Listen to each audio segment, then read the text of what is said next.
Our 12-piece, as always, hold the fry, joined by your two hosts, Krabs and Javon. A little bit of a flu game type today. Not feeling great, but Javon feeling good enough to give the people some winners. Made do yesterday. W's Javon holding it down on stream with Trent. Love to see that. Great fucking work. Rumor has it we'll see Trent here in a couple minutes. But Javon, we did okay. All right, we had a little squad ride W action. Love to see that. Why don't we go ahead and cut the shit and hop right into the squad ride W recap? That's what I'm talking about. There we go. Sure. Yes. Utah State Legacy. Sure. Classic sweaty Mountain West game. Yep. Wouldn't have it any other way. That's why we take the MLs in the Mountain West. And although we didn't need it, it's a good little assurance a little bit when you're locking in a Mountain West late night Geyserman, taking the ML there instead of the spreads. But Utah State, they did their damn jobs, Javon. They got a big time win against San Diego State, the dominant program of that conference over the last couple of years. And they, took advantage of a big time opportunity at home and got a win and kind of, stopped their little slide they had. So I think they have 3 losses in their last 6-ish games, but the Utes are back. Big time home win against, one of the best programs in that conference. Javon, is it all Utes going forward the rest of the season? Are you buying, lowish on this team after a couple losses recently? Are they showing enough where you're back in the squad going into the Mountain West tourney? Showing plenty. I think it's all Aggies. Sure. So, I'm down to continue backing them for, the rest of the season. I think they're really damn good, better than people realize. They are better than people realize. Do not sleep on the Utes chats. Don't let them get hot. It might be too late as we get a sub bang coming in from MXQX. MHQX. Sure. At least I can get the name right when they're resubbing. 2 months. Love to see that. Let's make that 3 months next month, brother. W's. Javon, little sharp report action. Take me through this. How'd you do? 3-2. Not too shabby. 3-2. CBJ, shit wager. Second, they got the goal called back in the beginning. I knew they were about to be cake, so that sucked. Sure. Preds, air. Guy was chirping all stream about fading Vegas at home. That worked pretty well. Utah State, air. Texas Tech, sweaty, but the Frogs were always losing that game, unfortunately. And you pair it with Wake, who won by 50, pretty much. So that money line parlay was air. Shout out Trent. He needed those 2 plays sitting in queue to get a bookie pissed. And then Omar Stanley. I don't know how he went under. That was painful. Needed like 5 PRA in the second half. It wasn't even like the blowout because he played. He just didn't get the ball. But that was piss. Definitely a little bit disappointed in my guy Omar. Okay, he did not turn into LeBron last night. Look, in the first half he did. He looked great. But did not get the rock in the second half, as simple as that, and ended up almost getting hooked. I think he lost by 1.5 points. It was always the plus EV rebounds. It was always the plus EV rebounds. Always was. But we take a 3-2 day.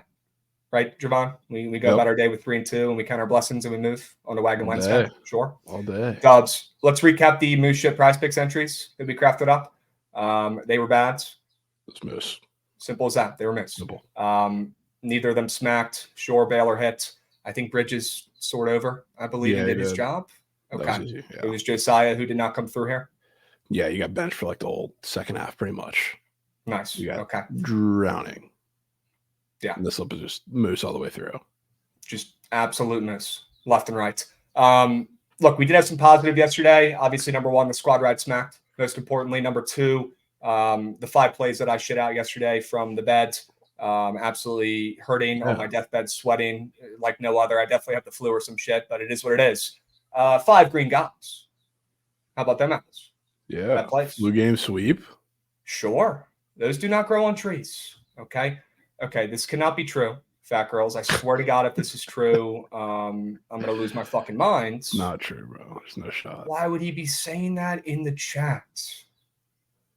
Why would he be saying that in the chat, dude? Fat girls, my B, bro, autocorrect. Yeah, I fucking bet, Fat Girls Inc. I'm not acknowledging you the rest of the week, chat. Have fun being alone, brother. God, you can't be dropping Josiah Gray is getting freaking traded to the Yankees in here and expect anything good coming out of that. What are we doing? Autocorrect. Crazy. What are we doing? Oh, the Nats are already bad enough as it is. We don't need to be trading our only good player. Jesus. Javon, your Frogs, they showed some heart. They covered, but they did not get the win. That game was nuts, right? I was actually in REM sleep during that. Woke up and checked the card and see they came through. W's along with Wisconsin against the Terps. Guys, the Terps stink. If you're not finding ways to fade the Terps damn near every game, you're missing out. They are that bad. And they still get some line respect from them being, University of Maryland and from them being dominant last year with the same guys. I don't know what it is. I don't know what's going on. Maybe it's coach. Maybe it's those veterans are just out of it mentally. I don't know. But Maryland stinks, and we got to keep fading them, although they covered a good little parlay two-piece there with Wisconsin and Texas Tech fading your Frogs. Yeah. It's not personal. You faded them yesterday too, right? I did. Yeah, they're in my bozo pack for the day too. It was just like you can only get them to get everything to go their way so many times in crunch time, and they just had that against Kansas State. So, I mean, even when I think they're up double digits with like 3 minutes left, that was telegraphed that they're going to choke that game, unfortunately. It is what it is. Javon, you know what? Enough small talk. Okay, we went over the W recaps, went over the flu game 5-0, went over the squad ride W. Okay, we got Trent in here, incubated in Q. I know he wants to craft up some Fugazi pieces, wants to craft up some winners. Why don't we go ahead and cut the shit and power through the sharp report, and then we'll get Trent on here to craft up some gobs. But the people need winners. That's what they're here for. We got 10 of them right up here on the screen. Sure, we got Eric Hosmer on the Nets. Yep. People forget that was happening, and he literally said, no, I'm not fucking going there. Trade someone else. I don't give a shit about them or their families. And that happened, and now he retired because he stinks. Karma's a bitch. Hi, Eric Hosmer. It is what it is. But now he's starting up a podcast. Great. We need another podcast in this space. Sure, people will be excited to listen to Eric Hosmer talk about the game, right? Golly. Was expecting to steam crabs for Rick Pitino's comments post-game. No steam crabs for that. I don't have the energy to do a steam crabs today, to be honest with you. But we do have 10 plays, 10 winners. That we can give you. All right, I'll get it started out here with the Jacksonville State Gamecocks laying 6.5 here, Javon. Look, I'm a little bit confused by this line here with Jacksonville State, Javon. We know this Jacksonville State team, has had some success in recent years. They've been one of the better teams in this conference. We've seen them go to the tournament, sure. It is what it is. But I was a little bit surprised to see them this heavy of a favorite. Were you? A little surprised to see them laying 6.5 to Middle Tennessee State, a team that gets a ton of line respect for no reason, damn near every game.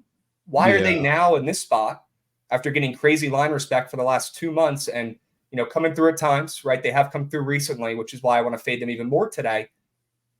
They're not getting line respect in this spots when they have the last 2 months in every game. I don't get it. Jacksonville State hasn't been playing really well at all. They're 12-14 after going to the tournament recently from this conference. What's going on here with this line? And it's moved from 5.5 to 6.5 as well. Well, I'm willing to find out with a nice 1-unit wager here and back Jacksonville State at home, laying almost a touchdown at this point. Spread makes no sense. I'll lay it to find out. These big favorites have been printing. Yeah, I mean, needless to say, I'm in. Middle Tennessee, like you said, always gets line respect, and to see it not come through now is interesting. So weird. I'll probably be with you on that. Might find a. I'm very excited. Very excited to see, your next couple plays here. These are plays that I have my eyes on as well. This is a W. Okay, these are plays I probably would have had as well on my sheet if I didn't have these donkeys already locked in. But taking to Cincinnati, why do you like them laying 10 today? Yeah, so I mean, it's a basketball matchup, but also fading the spot, which like sneakily, as bad as a lot of people still think Oklahoma State is, and don't get me wrong, they're not very good. They've been playing pretty well as of late. They just beat BYU by double digits at home in their last game. They hung with Oklahoma on the road in a game they really should have won as, 10.5 point dog, same situation as today. They hung with Houston for a while in a game that was probably a little more competitive than it should have been. They beat Kansas State at home. So, they're on a pretty decent stretch of games here compared to what we thought they were at the beginning of the Big 12 regular season. Now they go to Cincy, which is a problem because Cincinnati, the one thing that has been, I don't want to say a constant, but like throughout this like decent stretch Oklahoma State's had, like they've been getting a lot at the rim. A lot of their bigs have been giving them production, which is not usual for them. So, like Brandon Garrison's been really good. He just dropped 21-5, I think, against BYU in that last game. Same deal for like Cleon Williams. He's been getting a lot at the rim, and they're going to have to run in today, Krabs. They're going to have to go see the Lake and Bandogo combo, which will be fantastic. And not only that, but you also have one of the most underrated defenders in all of college basketball in John Newman. So getting stuff at the rim is going to be really, really difficult for Oklahoma State in this game. And if you're going to bet on Oklahoma State to stay within double digits when they're going to have to be taking a lot of jump shots on the road, especially from three, and that's against a really good 3-point defense to add on top of that, good luck. I mean, I really debated between laying the 10 and just taking the Oklahoma State team total under, which is 65.5. I think they're going to struggle to score in this game a lot. I just think it's going to be a pretty disrespectful defensive performance from Cincinnati. I'm with you. It's more for me a fade on Oklahoma State, right? Coming off that big time win against BYU is plus 5.5 dogs, where they were home, right? So we know Oklahoma State, the Cowboys have some powers at home over the recent years. I mean, they've been one of the better teams in this conference at home in recent years, which makes no fucking sense. But check the data. They win at home. They pull off upsets at home. On the road, they're one of the worst teams in this conference, one of the worst Power 5 teams in college basketball. And they're going to play like that today. That's why they're laying or getting 10 points against Cincinnati, who has been nothing really special, recently, I would say. I mean, sure, they won their last game against UCF on the road. That was an impressive one. But before that, they lost 3 of their last 4. So pretty telling line, if I could say so myself. Great to see Cincy laying 10 against, a public favorite here, OK State, coming off that big-time upset at home. Now they hit the roads where they struggle historically. I think they'll struggle in this spot as well. The Bearcats win by 10+. I'm with you. W's. Yeah, it's kind of weird, too. They've actually been, really good on the road covering recently, which is odd because really people wouldn't think that. But the last handful of games, it's the game that they almost won outright as the same, 10.5 point dogs against Oklahoma. They covered comfortably like a massive spread against Houston. Then they had like a blowout against Kansas, which was the one blip up. But then before that, too, they almost beat Kansas State outright on the road, too. So they've been a little better these last couple of games than people think. And now is the time to fade. They've still not won a game on the road this season. Yeah. They've been covering. Right? They've been decent ATS. I like that, too. Let's fade that. Yeah. Let's fade them against the spread here when they've been covering on the road. But crazy to know, crazy to think and see that they're 0-7 still on the road. I mean, at this point, usually you've stolen at least one win on the road in conference, right? That's just what Oklahoma State is. They're just mooshing on the roads. And sure, they've been playing closer recently, right? We want to see that. That's good. That makes his spread laying 10 even weirder. I'm all in on Cincy today. W's. Nope. Can I take you to George Mason? Can I take you to Northern Virginia? Yeah. W's. This game is nasty. It is what it is. I'm not happy about it, but have to fade Dayton today in this spot. Looks like George Mason getting back on track here after a little bit of a lull midway through conference play. But George Mason coming off of back-to-back big-time wins against Davidson on the road, and then they destroyed a George Washington team that's completely fallen apart in the Atlantic 10. Hate to see it. I kind of root for that squad right down the street for me, but another really good team down the street for me. George Mason with some former Hokies on him, Darius Maddox and co. They're getting 3.5 points now. It was 2.5. I don't give a hoot, whatever it is. People are absolutely nuking Dayton, and they're going to move that line a little bit. Could not care less. They have an opportunity to get a ginormous quad 1 win here against a Dayton team that's been on just absolute fuego. Sure, they dropped a game against VCU, 2-point affair where both teams couldn't even score 50. That was a fluke-type game, sure. But Dayton overall, I mean, look, we hear this all the time. We hear this almost every season. Dayton gets hot during the regular season, and then they fold in the conference championships or conference tournament, or they fold, in the first round of March Madness, right? This Dayton team might be a little different, but in this spot here, as we get to the end of the season, as Dayton is feeling pretty good about themselves, winning 4 of their last 5 games, and George Mason, not being anything, too crazy. They're coming off of 2 wins, but before that, they were really struggling. I wouldn't be too scared to play George Mason, but the spread's at 2.5 opening. Super weird, super short. I was expecting at least, 5.5, 6.5 points here in this spot. I think Dayton and George Mason, the reason why this game's going to be so close is because there's going to be a lack of points like in that VCU game a couple weeks ago. I like the under in this game, but mainly I like George Mason to maybe steal one here and get a big-time upset when nobody expects it. Give me George Mason. Give me the points. You got some heart fading Dayton again. I respect it. Someone's got to do it. They can't cover every game. A Dayton and a USF fade on the same card. That's they can't cover every game. Yeah, those will probably go 1-1, unfortunately, but we'll see how it plays out. Yeah, we'll Taking see. to Florida's. Okay, this is a good little spot. I'm happy to hear you talk about it. Excited. Yeah, I mean, this one is going to be the greatest wager of all time or not even going to be anywhere close. There's probably going to be no in between. So for this, it's either going to be a 1-possession game or they're going to lose by 25. The reason I kind of like Florida, it's really doesn't have anything to do with the line or anything. It's the matchup on the inside, which Florida, the one thing that they're really good at taking advantage of is second chances on the inside, which is where they get a lot of their points. So, they're not the most fantastic shooting team, but they're really good at offensive rebounding, and they're up against a team in Alabama who is really, really vulnerable in that area defensively.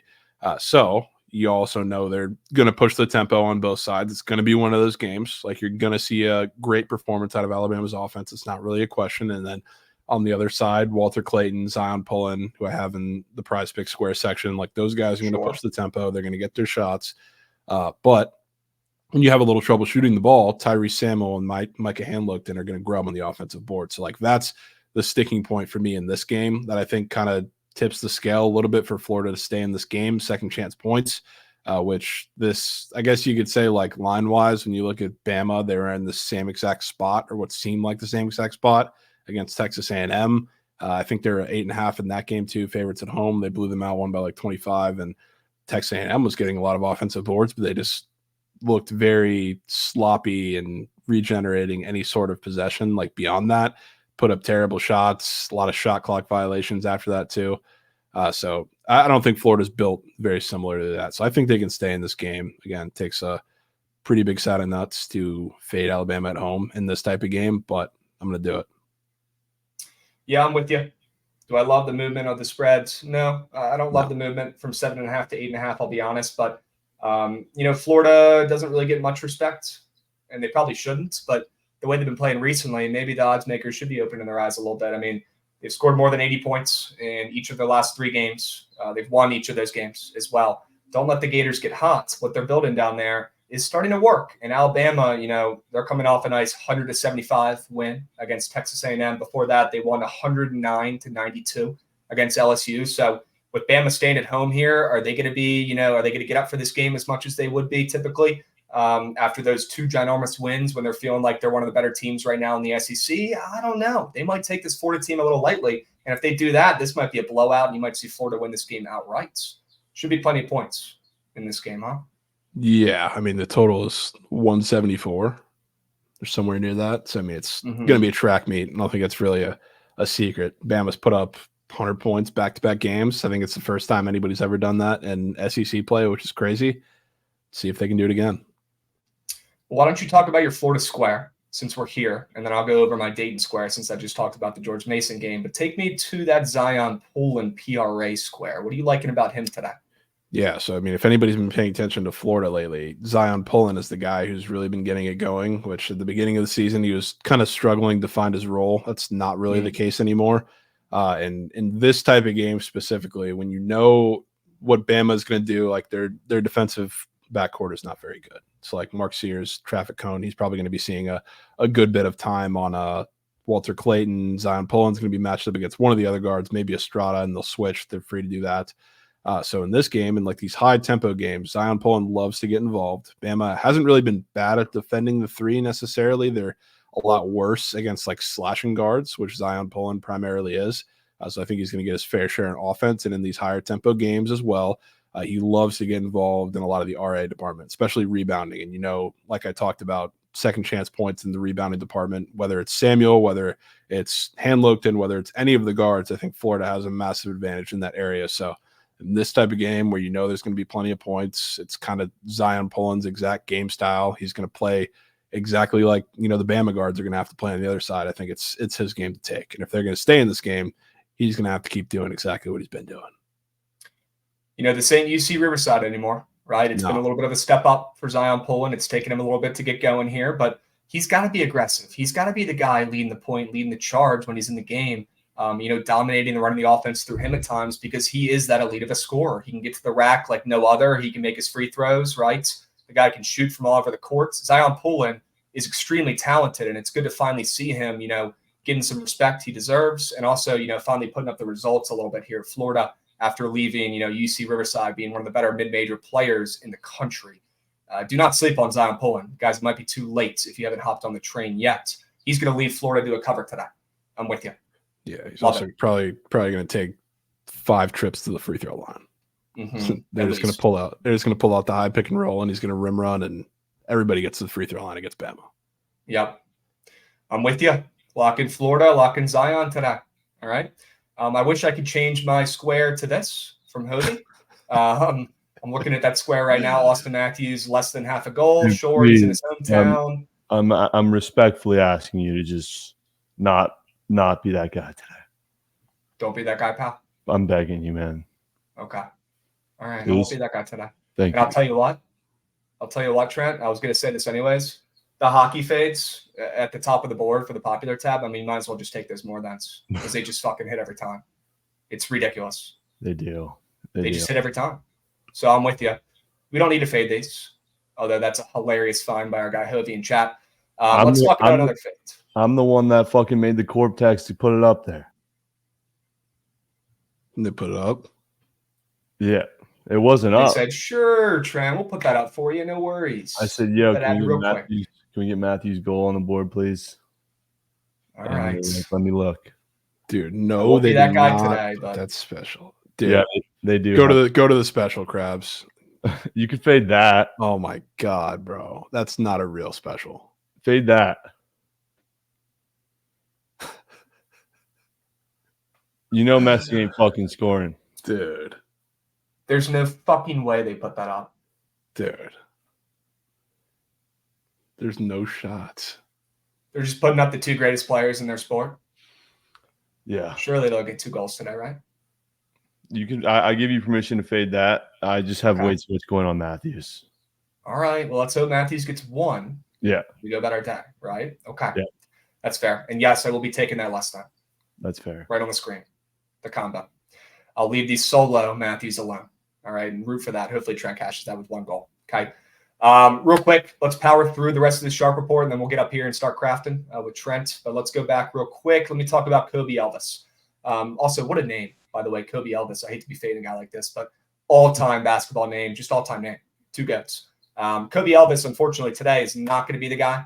Look, I'm trying to figure out how Dayton is going to find success in this spot, Javon, and I keep going back to this game, probably soaring under. The total looks a little bit low to me. I don't really see a ton of points, coming out of this Dayton squads like it would be against, a St. Joseph's team when they're playing them, and there's 80 points each, and it gets weird and close. This game's not going to be like that at all. If Mason wants to win, they're going to have to D up a little bit here. But I do think Dayton is going to rely heavily on their big man in this spots because George Mason doesn't have a big man.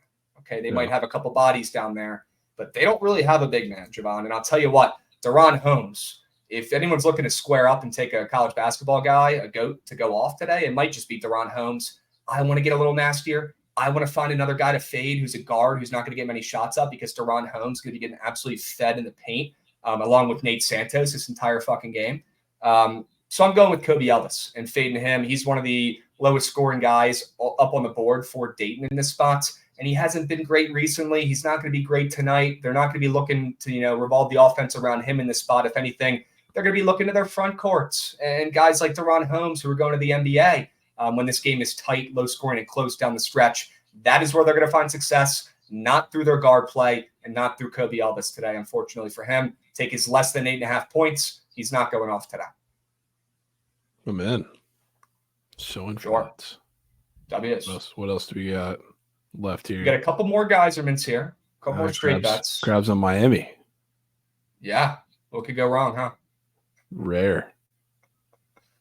I mean, every time I bet this team, whether I bet on them or bet against them, I lose. Okay, so I want to go ahead and get that on record. But yes, taking Miami today has to be done. Miami being a 6.5 point dog against Duke, and Duke is playing their best basketball this season right now. Duke is going absolutely off. They've won 4 games in a row with ease. They've covered all those games. Miami has lost 4 games in a row, right? Surely Duke's going to win this game by 20, right? I don't know. This is Miami we're talking about here, Javon. And just when you don't want to get involved with the Hurricanes, that's when they strike, okay? Do not sleep on Larinaga. I know he's looked like he's given up on this team during the games recently, but I promise you he hasn't. This Miami team is going to come out, and they're probably going to pull off an upset against Duke when everyone does not expect it at all. I'm liking Miami in this spot at home, and I like that short spreads against a Duke team on fire, winning 4 games in a row. I think we get a little bit of an ACC correction here with 2 teams going in different directions. Duke winning 4 in a row, Miami losing 4 in a row. I think we see those paths cross a little bit and differentiate today in Miami, and they might even get a big outright win. How about that?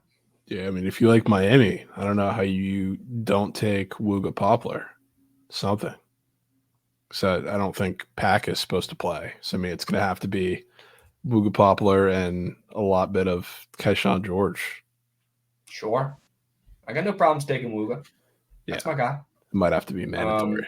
Wooga's been playing on one leg the entire season, so It's not going to be easy, right? But that's another reason why this spread is ridiculous, right? And you got Miami without one of their stars, Nigel Pack, and we're seeing the spread open up at 5.5. I fucking bet. Come on, Dude, Miami's coming off of 4 straight losses. They'll find a way to keep this game close. Norchad Omier is going to have to be a fucking dog in the paint for these guys. Throwing bows against Filipowski and co. I think he can do it. I'm going to back Larinaga and grab the points here with Miami in one of the sharpest spots of the day. Not for the faint of heart. I'm hoping Duke covers, or Miami covers and Duke wins. That's okay. My ideal situation, because you know what I'm so looking forward to this weekend? Duke's going to Wake. Oh, are they now?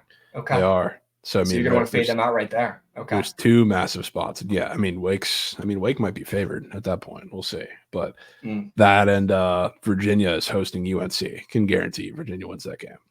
So I mean, those are 2 big spots I'm looking forward to. So we'll see how it plays out tonight. Some really good ACC games this weekend. Let's really go. Good ACC games. We have what might not be one in Mississippi State Ole Miss today, which I think this one is a little bit of respect. I know Ole Miss typically doesn't get that line respect, and we saw that play out throughout the beginning of like the conference season. But this is a team who did just beat Mississippi State late last month at home, and that game was a little different because you had Tolu Smith get into a little bit of foul trouble, which vastly changes everything for Mississippi State, which that game was 86-82. That's very clearly a game that Ole Miss wants to play. Mississippi State doesn't want to play. They want to play slow. They want to play very controlled possession basketball. And now they're coming back home where, A, they're much better at doing that, but B, I think it's going to be a much different game as long as Tolu can stay on the court. They're going to slow down. They're going to make everything really, really tough for, Ole Miss on the inside. When Tolu Smith went out in that game, it was, layup line pretty much. They're just putting everybody in the high pick and roll, and there was no real resistance in the paint. So now coming back to Mississippi State, I think it's going to be a lot tougher for them to score points in that game. And I think it's going to be a classic little Miss State slugfest for parts of this game. And I think they dominate. I think they're going to be really physical against Ole Miss in this game. And that's going to make it tough on them. Always down to fade Ole Miss.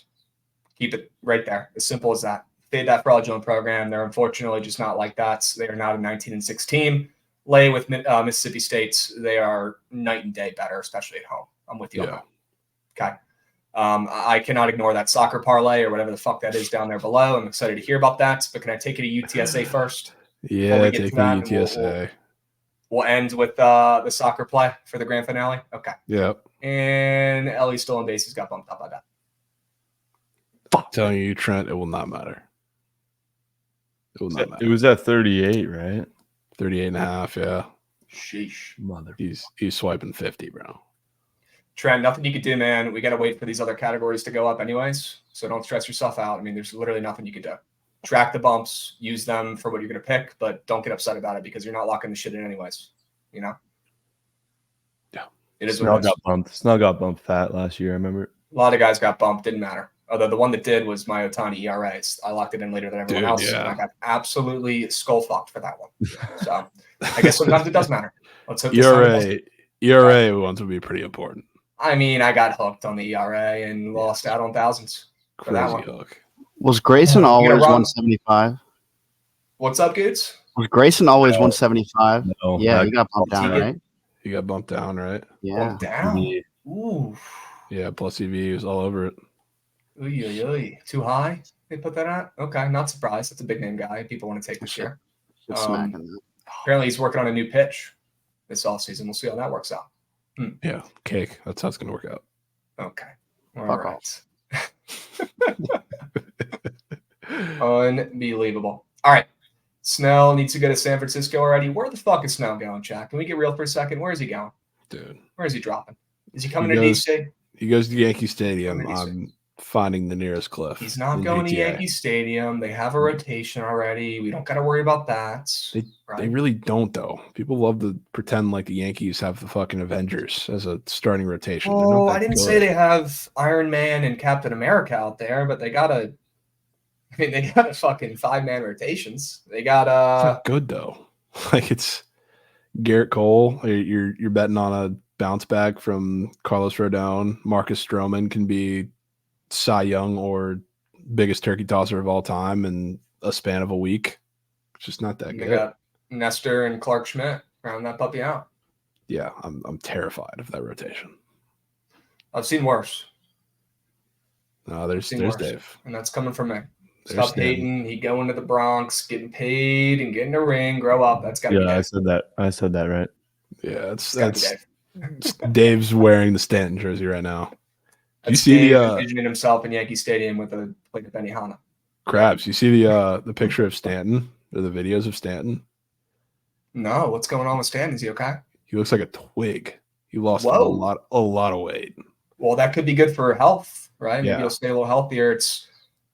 Look, as a big guy myself, right? You get older and you put some miles on your legs and your body, moving around, whatever, playing, very serious, men's league softball. And, the bigger you are, the harder you fall, the more injuries there can be, right? That's why we see Aaron Judge getting hurt every, quarter, because he's got a lot of moving parts, right? These guys are big dudes, and that could help, right? It stands out there, able to get mobile. He does look like a twig. What the fuck? He looks like he's half the width he was last season. That's really weird.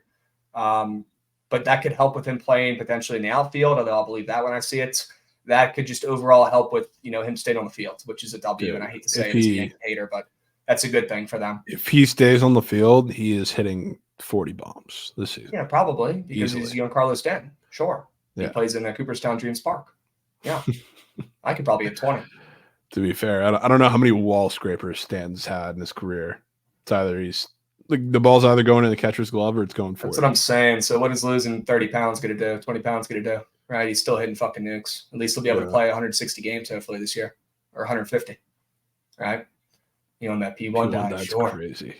No food, just winners and water. That's it. All right. Goots, you need to bring up the Sixto picture. We talking about Sixto Sanchez? Yeah, he's back throwing. Bro's got a belly now? No way. Yeah, it's been a long time since he's thrown live BP. Yeah, well, and he looks like it. Okay. Yeah. We don't need to go into that, but hopefully Sixto can turn it around a little bit. Okay. Let's wrap up these two plays so we can start crafting up some winners. Okay. Let me go ahead and wrap this puppy up real quick. UTSA, this one shouldn't take long. Okay, UTSA, we're pretty much just fading USF here, coming off of, like Javon told me earlier, their Super Bowl, right? We saw USF just beat FAU, a team that went to the Final Four last year, a team who everyone's got circled, right? They've got a fucking red target on their backs the whole year. Well, they finally beat them. They beat the team that went to the Final Four. USF is feeling really good right now. They're on a crazy hot streak. People are finally starting to talk about them. They're 19-5, right? But Javon, there's some drama going on, behind the scenes with this team. There's some players bitching about playtime, players bitching about shots. A lot of toxicity going on, behind the scenes. And coming off of a Super Bowl type win there, after beating FAU and winning a bazillion games in a row, you head to UTSA, for a weekday game when they're 8-18 and they haven't won a game in almost a month. Okay, I have a feeling this could be a serious letdown spot. Okay, for USF coming off that big time win against FAU, Javon, and I'm willing to bet that spread, which is ridiculously short. UTSA, the Roadrunners stink. They should be getting 10 points against USF in this spot. It tells me odds makers are on the same page as me here. They see a massive letdown spot, and they see some weird shit going on behind the scenes with this USF team coming off that big win. That is a recipe for disaster for the Bulls, and I'm willing to fade them. Give me the +5.5 for UTSA. The Roadrunners cover. Yeah, the only reason I love squaring up with USF now because they just win and cover every game. But the only reason I didn't do it today is because they're coming off of that FAU game. That's like the biggest win that program has had maybe ever. Especially at that home court. They haven't had a sellout in that gym ever since it's been built, and they did, and they won that FAU game. So that was literally the biggest game of all time for that program. And now they're coming off of that. Now they're coming over to Texas against the team they're going to play fast. I wouldn't mind taking the over in that game. It's the only way UTSA is going to hang in it. And they have the weird Keyshawn Pryor situation where he's literally pouting in the locker room and on the bench. So he's sitting on the bench instead of playing, and he's their most important player. So maybe this could be a weird spot. I don't disagree. Give me the points. We might need them here. Yeah. All right. Now we can finally talk about this ridiculous soccer play. Can you break this down for me? What is going on? What time is this game at? What league is this so people can tail it? What is good? What happens when I go away for 2 days and from BTL and I see fucking Miami Soccer Club ML on the screen? What's going on? It's one time, man. We're going to the MLS, and this is double chance in both teams to score. It's like minus 120 because Miami's like a pretty decent favorite. But with this game, this is like the standalone MLS opening kickoff game. And of course, it's featuring Miami because, Messi's on the team and they're America's team who everybody loves. So in this game, Miami, they're coming not to take too much stock into what they did like preseason wise, because I think we all saw them last year for a bit. Super exciting. What Messi did to that team was awesome. Now, they haven't been that impressive in the preseason. They're dealing with a lot of injuries. So now coming to this game, I'm a little concerned, and that's why I'm taking the both teams to score, because I think Salt Lake kind of strikes first and they have to strike back. So like a 1-1, if they were to end there, that would cash this, and it would be minus 120 free air, double chance in both teams to score. But I do think Real Salt Lake's going to score and put them on their heels for a little bit and make them attack, hard, which that's maybe a prize picks conversation for a little bit later. And then they come back. There's going to be some theatrics. We all know it's always like that when Messi's involved. If he wants to win them a game, he can win them a game. But they are definitely not deep enough to make me think they're going to be like super dominant to start out this game against RSL. So that's why I took the double chance in both teams to score, which for people who don't know or don't bet soccer, double chance is win or draw. So if they win or draw and this game has goals from both teams, the bet would cash. And what does that pay out to? You said minus 120? Yeah. Okay. That's a lot of moving parts there, folks. But if you really break it down, you're not asking for the world. Okay, you're not asking for 10. Realistically, I think this hits if RSL scores a goal. That's all you need. Because I strongly pretty much believe, like you're betting on them to score a goal. Okay. Yeah, pretty much. That's what it is. All right. Well, with all the eyes on them, right? This is first game of the season for the MLS, you said? Yeah. Sure. Messi playing against any stars on another team? Suarez, people were talking about? No stars? Okay. Suarez on Miami. Okay. Yeah. Miami is Barcelona retirement home. Okay. All right. Interesting. So they're kind of stacked, but they got a lot of geezers. Geezers. Okay. A little bit. And I mean, I think Busquets is also on that team, but I don't think he's playing today. But they have a lot of guys. So I mean, it's all eyes on this game pretty much to start off the season. So just like it was last season when Messi got there, there's going to be some sort of dramatic ending to it all. Okay. All right. Well, chat, we just ripped through the BTL Sharp Report for this Wednesday. Look, the slate, it ain't much, but it's honest work. Plenty of college basketball, plenty of hockey that we didn't even get to talk about today. I'm sure we will once we pull Trent up here in a second, because he's going to want the locks on the ice. Okay, chat, we will tweet out this Sharp Report on the Book at BTL Twitter this afternoon. All right, as soon as the show ends. Make sure you guys drop a like and tail these puppies. I'm feeling pretty good about my 5 guys. What about you, Giovanni? Feeling pretty sharp? Feeling fantastic. Feeling dangerous today? Good. Yep. Good. All right, we got Ron Mux Clam giving out a subby. Cannot forget about it a couple minutes ago. We got the Rafi MF coming in, resubbing with Prime as well. 11 months W's. Okay. Gents, let's lock the fuck in. Okay, we got Trent and Q incubating. Let's get him up here. Let's see what he's trying to lock in today. All right, we gave you guys the sharp plays. Let's see what Trent is trying to lock in and bets on this wonderful Wagon Wednesday. What's up, Beast? What's up? Yesterday was a Operation Get Out of Bookie piss, and we successfully did that. So let's do it. Give the people a rundown if they missed yesterday's show. How we get out of Bookie piss? Javon's 2-piece Bozo pack, Texas Tech, Wake Forest was a little sweatier than anticipated, but never a doubt. And Utah State was retire Ma P.O.D. for sure. Yeah. Utah State literally put her in a nice little home and not have to speak to her again. P.O.D. Yep. And then the fucking Devils, dude. I knew that was just rat shit play as soon as I clicked submit. Everything else smacked in my 5-legger. But yesterday, reason why I went up coin because I followed the system. You sprinkle a little bit on a 5-man, nuke a Bozo pack, 1 or 2 straight bets that offset each other. And I went up coin. Imagine what you do if you just only sent straight bets. You'd be rich. Yeah, probably. But we're still down $100, but it's way better than being down a rackaroon like I was yesterday. So you're goddamn right. It's huge. You're goddamn right. We can get over here, Trent. I like that game plan. So now we got to weed out the cake. We need to find a W squad ride. Sure. And some PP nukes. It's all in our wheelhouse. Okay, we got you. What do you want to start with? Hockey, college basketball? What do you want to talk through? You can rip ice first. So There's only 5 games, and when I Yeah, brought it up since- to Javon earlier on the call, he seemed not too excited to go over these games. Nothing crazy on the board, right? Yeah. But still got to talk about them and see if there's winners. There's got to be one, Javon. There's got to be a winner on the ice. Come on. I know we talked about some plus cheeky opportunities. Why don't you take us through and what you're seeing, Javon, on the slate, and Trent, chime in too if anything's looking weird to you. We got a lot on the ice here, folks. One of those 2 dogs that are on the screen at the bottom are winning. Blackhawks and Yotes. Mhm. Yotes haven't won. Yotes haven't won a game in a month, literally a calendar month, and now it's the perfect storm for Austin Matthews to have a legacy game going back home with a chance for 50. So we have that. Then we also have the Bedard Blackhawks against the Flyers on national television since he's been back. I don't want to say they look like a competent team, but they look a little less dead than they did the entire season. And it's not like the Flyers offense really scares anybody. So, I mean, I think that game's going to be tight nonetheless. Plus 1.5, probably a solid play, but one of those 2 dogs is winning. Oy, oy, oy.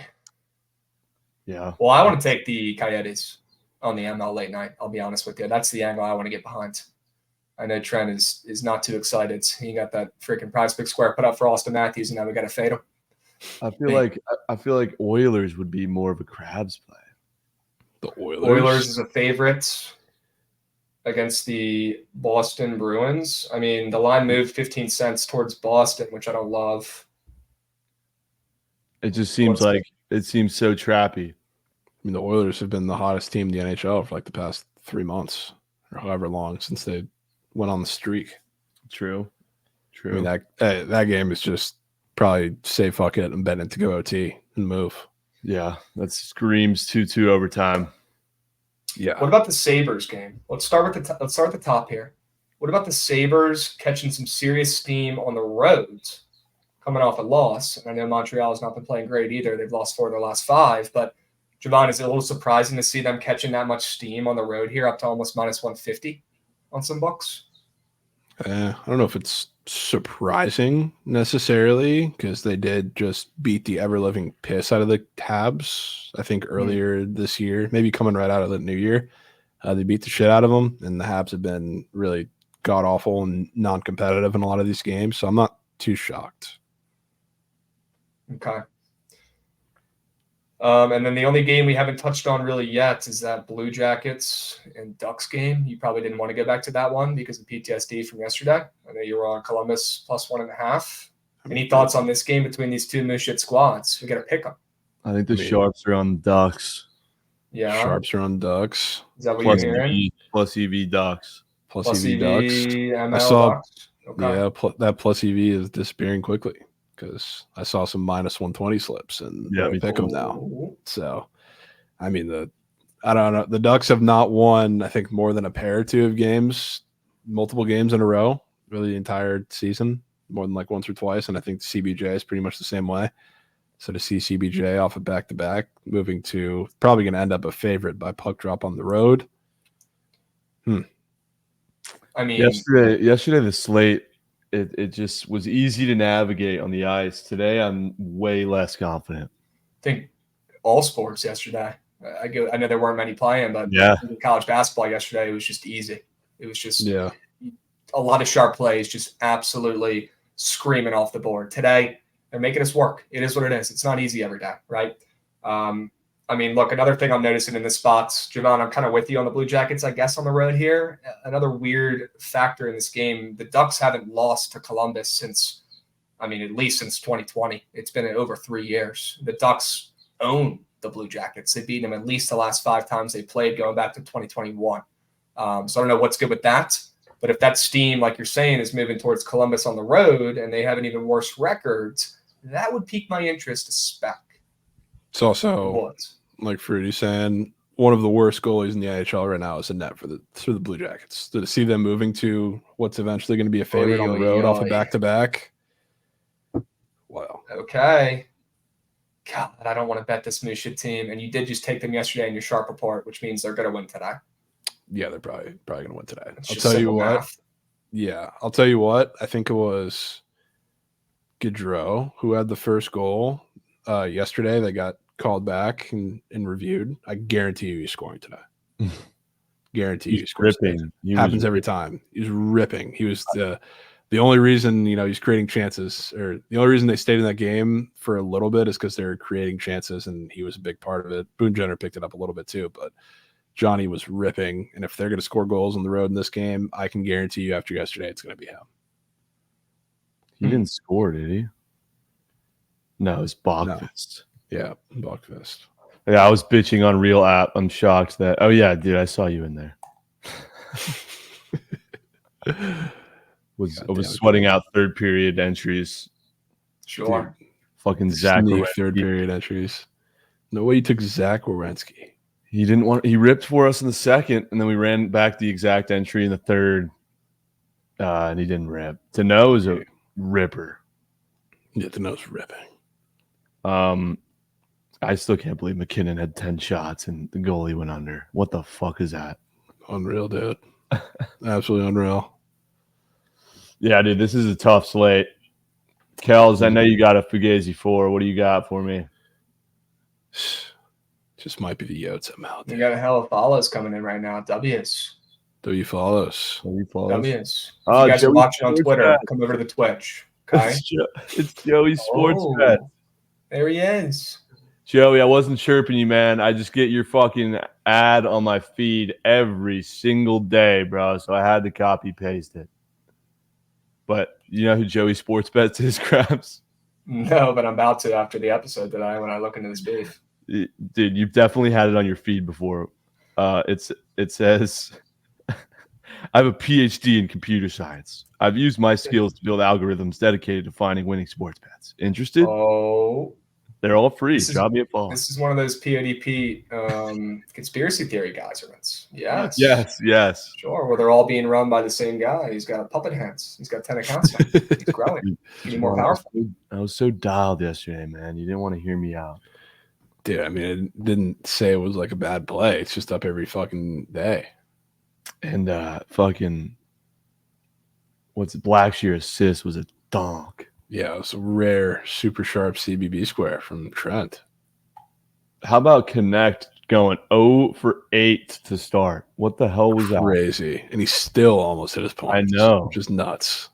Saw a video of Connect losing to a 10-year-old in knockout about a week ago. As soon as I saw that, I said, I'm never betting on this guy. He can't even beat a fucking kid.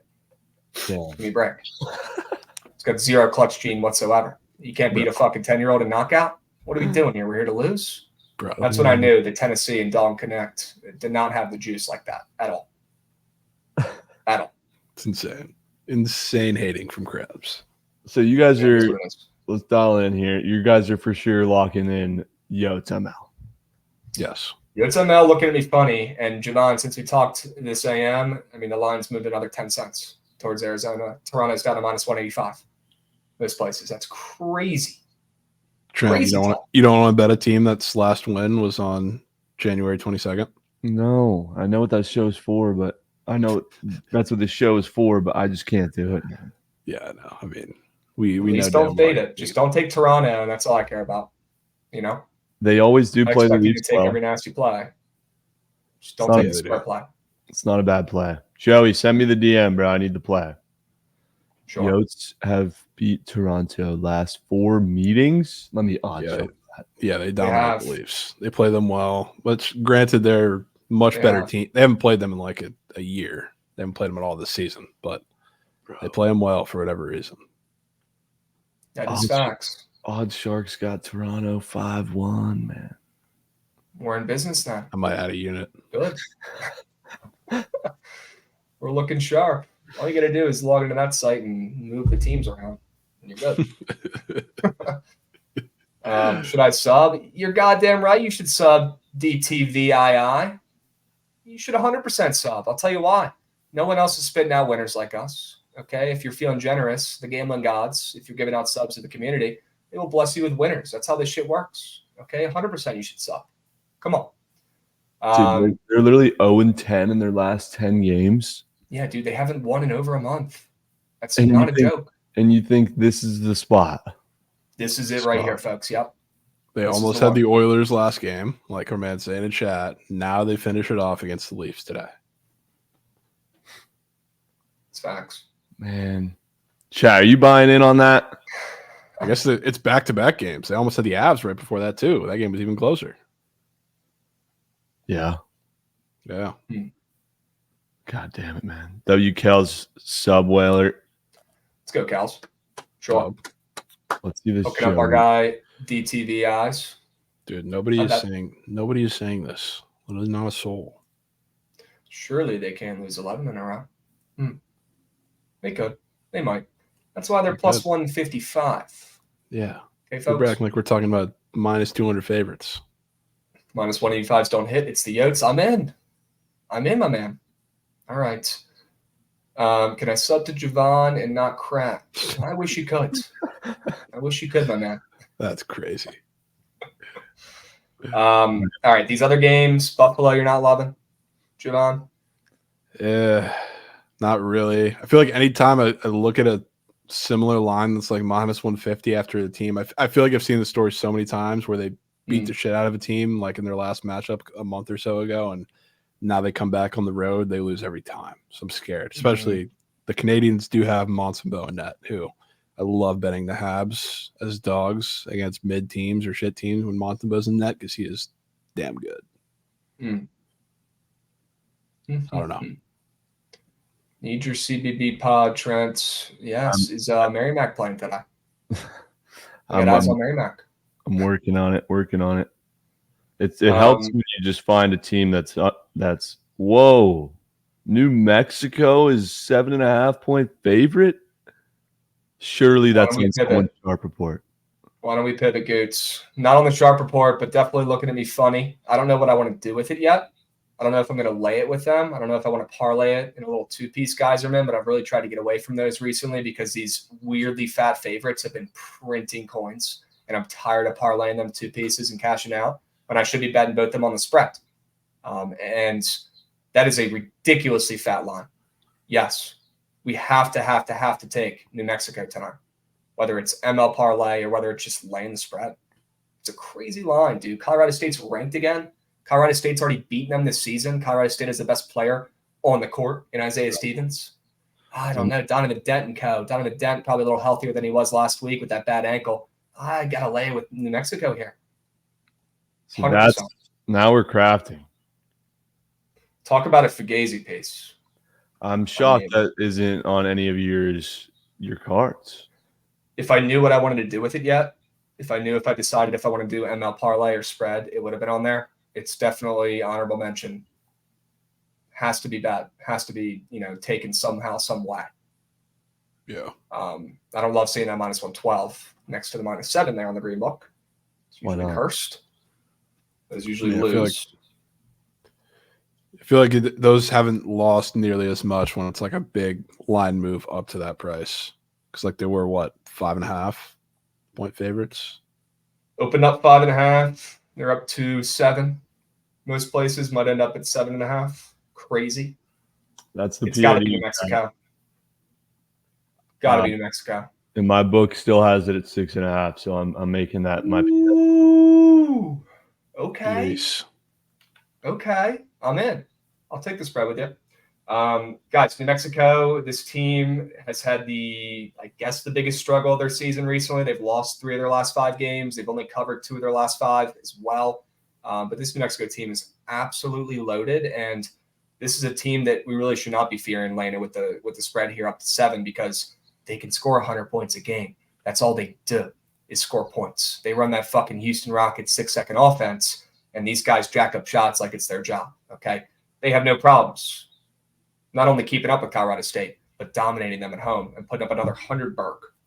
We haven't seen 100 Berg from them recently either. They're due for 100 Berg. Javon, we probably should just lay with New Mexico here and not get cute.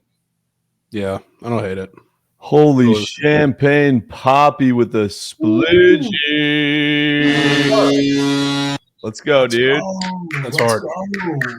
10-piece, and they resubbed. Double W's. Love to see that. Champagne Poppy, what are you betting today, bro? Hell yeah. Holy subbies. W's. Big dubs. Javon, what's holding you back on New Mexico, man? Yeah. The fact that it's kind of like opposite of that game because Utah State I took last night in part because of what just happened in the Colorado State game, which was both of their last games, and Colorado State won by 20. So I feel like maybe getting a little greedy, kind of trying to fade both sides of that game in consecutive nights. Plus, I mean, the Mountain West, you can only get away with so many sketchy lines because the teams are so good on either side. So, I mean, I like New Mexico. I'm definitely, obviously not taking Colorado State, but they might have to be MLPs for me. Well, I have them at -6.5 for $500. POD. Trent, I think that's a great bet, brother. I really That's do. probably a solid bet. I think that's a great bet. I think that's going to cover with ease. I'm telling you, man. This Colorado State defense, nothing special. Jazz. Nothing special. So Okay. we've got my POD. I'm going to need a squad ride. I'm going to need a Bozo pack and a Fugazi 5. So let's lean into that Bozo pack. All right. Javon, you talk about New Mexico. You might want to stay away from the spreads. You're definitely not betting Colorado State, but you might want to moneyline parlay them with someone. Is there a team looking at you funny? If not, I mean, we should probably bring up Jacksonville State and them laying 6.5 as well. That's a beautiful looking Fugazi piece or a little bankroll Bob piece. But do you have any other favorites in mind in college basketball today, Javon? I mean, I like Mississippi State, hanging 6.5. That's right another around one. that number. Yeah, That's another one. that would probably be the one for me. Yep. The Bozo piece. Before I walked upstairs, I talked to Dave. Said, "Let me know what you're nuking today." He was saying, "Well, Javon likes Mississippi State, and Cincinnati was one of your guys' plays. Why not just Bozo pack those two?" Well, Cincinnati's like -10. Yeah, I know. Yeah, it might be -150. You might need a 3-piece for that. Dave said he's going to put a rack on that. She Pays out. He's itching, bro. Yeah, he's itching. He's itching. He's up fat. Yeah, he's been grubbing. He's up from the Vegas trip, and he's keeping his foot on the gas. I respect it. So Mississippi State valid Bob piece. Yeah. Yeah. Love that. Mississippi State, definitely a valid bankroll Bob piece. Jacksonville State laying a very similar number at home against Middle Tennessee. Middle Tennessee has been fake sharp every fucking game this season, Trent. And they really haven't come through much until recently when they've actually won and covered their last 3 games. Just trying to make coins, boys. Sure. W. Dave, keep grinding. Middle Tennessee State's, they're fake sharp every fucking game this season. They haven't come through at all until the last 3 games. Like I said, where they've covered and won all 3 of those. Now they're getting no line respect at all after those 3 wins for the first time all season on the road to a Jacksonville State team that's stunk it up recently, coming off of 4 losses in their last 5 games. And the spread has not only been a weirdly fat favorite, but it's moved from -5.5 for Jacksonville State to -6.5. That is a weird line, and Jacksonville State is going to blow the doors off of Middle Tennessee today. That's another great money line piece. Whose card was that on? It was on mine. Yours. Yeah. Can we also talk about this? -270. Can you also talk about this if you want to have some nuts? Maybe it's a straight bet piece. Louisville ain't No losing. way they're up to 3. They ain't losing. What is that? No way they're up to 3. Louisville is winning this ball game. Oh, man. Against Notre Dame. Notre Dame is so bad. So bad. Louisville, you want to know how many times they've been a favorite in ACC play? I can only remember one. It's a gross. That was the only time. And they you won. know what happened in that game. They won. I remember. They won. And Notre Dame is rat shit. I would say they're a little bit better than Louisville, but Louisville, it's a big contrast of styles. So like when Notre Dame, if they're at home, I'd have a little more confidence that they would have a shot to win this game. Not they don't, but I like Louisville and Notre Dame on the road. I don't know if they're going to be able to keep up with Louisville for a little bit. Yeah, I'm in on that. That is a ridiculous line, and it keeps on steaming up. Keep steaming. Jeez. I don't know. That game smells like rat shit. Yeah, it does. I can smell it from here through my iPod. Yep. We were watching that fucking Syracuse NC State game last night. Just made me not want to get involved in this fucking conference. What ended up happening in that game? NC State, I think, tried their all to get back into the game and fell just short. That was rat shit. They were like -300. Yeah, they lost by 4 at home Syracuse held on for a W after Good. fucking them up in the first half, 55-40. NC State came back and won the second half by 10, but it wasn't enough. You know what you could do? In theory, if you want to go with the three-piece bozo pack and include Cincinnati, you know who else we could throw in there too? What about Drake Drake. against Belmont today? Wow. After Belmont thrashed them the first time. I'm awfully certain. You're certain Drake claps cheeks tonight? I'm saying I'm awfully certain that Belmont beat the shit out of them the first time. Belmont beat them by 22 in January. Yeah. I love that. Meat for meat with Belmont. Meat for meat is crazy. I'm in on Drake. Definitely as a money line piece, for sure. Zero qualms whatsoever. They win that game. It's not even going to be, weirdly close. Maybe they only win by 5. 7, I think they might cover, but I'm just saying if we need a little heavy piece to balance out Cincinnati being in a little bozo pack, that might be it. Mississippi Straight State, team. Cincinnati, Drake. That could be it. This Drake team, I do need to get this on record. This Drake team does not respect coins. I want that on record. Javon, you know it. I know it. What do you know about them not respecting coin? Taking them a ton more early in the season because I really do like this team. Tucker DeVries will be an NBA pro. I've had my eyes on this team for the last couple seasons. And yeah, they're 500 against the spread, sure. But I've gotten burned in these sharp spots more than I've gotten my coins back with Drake this season. I've kind of put them in timeout for the last month or so, but they haven't been covering. That's the problem because they're always like -10. They get crazy, but then they win. They win by like 5, 7 or 8. Yeah, they win by a couple. It's annoying as shit. It's a good ML fine. piece. It's fine if we're talking about a bozo pack. Good ML piece. Spread, lean that way, but not in a rush to bet it. I'm with you. If it makes you feel any better, I guess for Trent and not Krabs, they have respected coins significantly more when they're at home.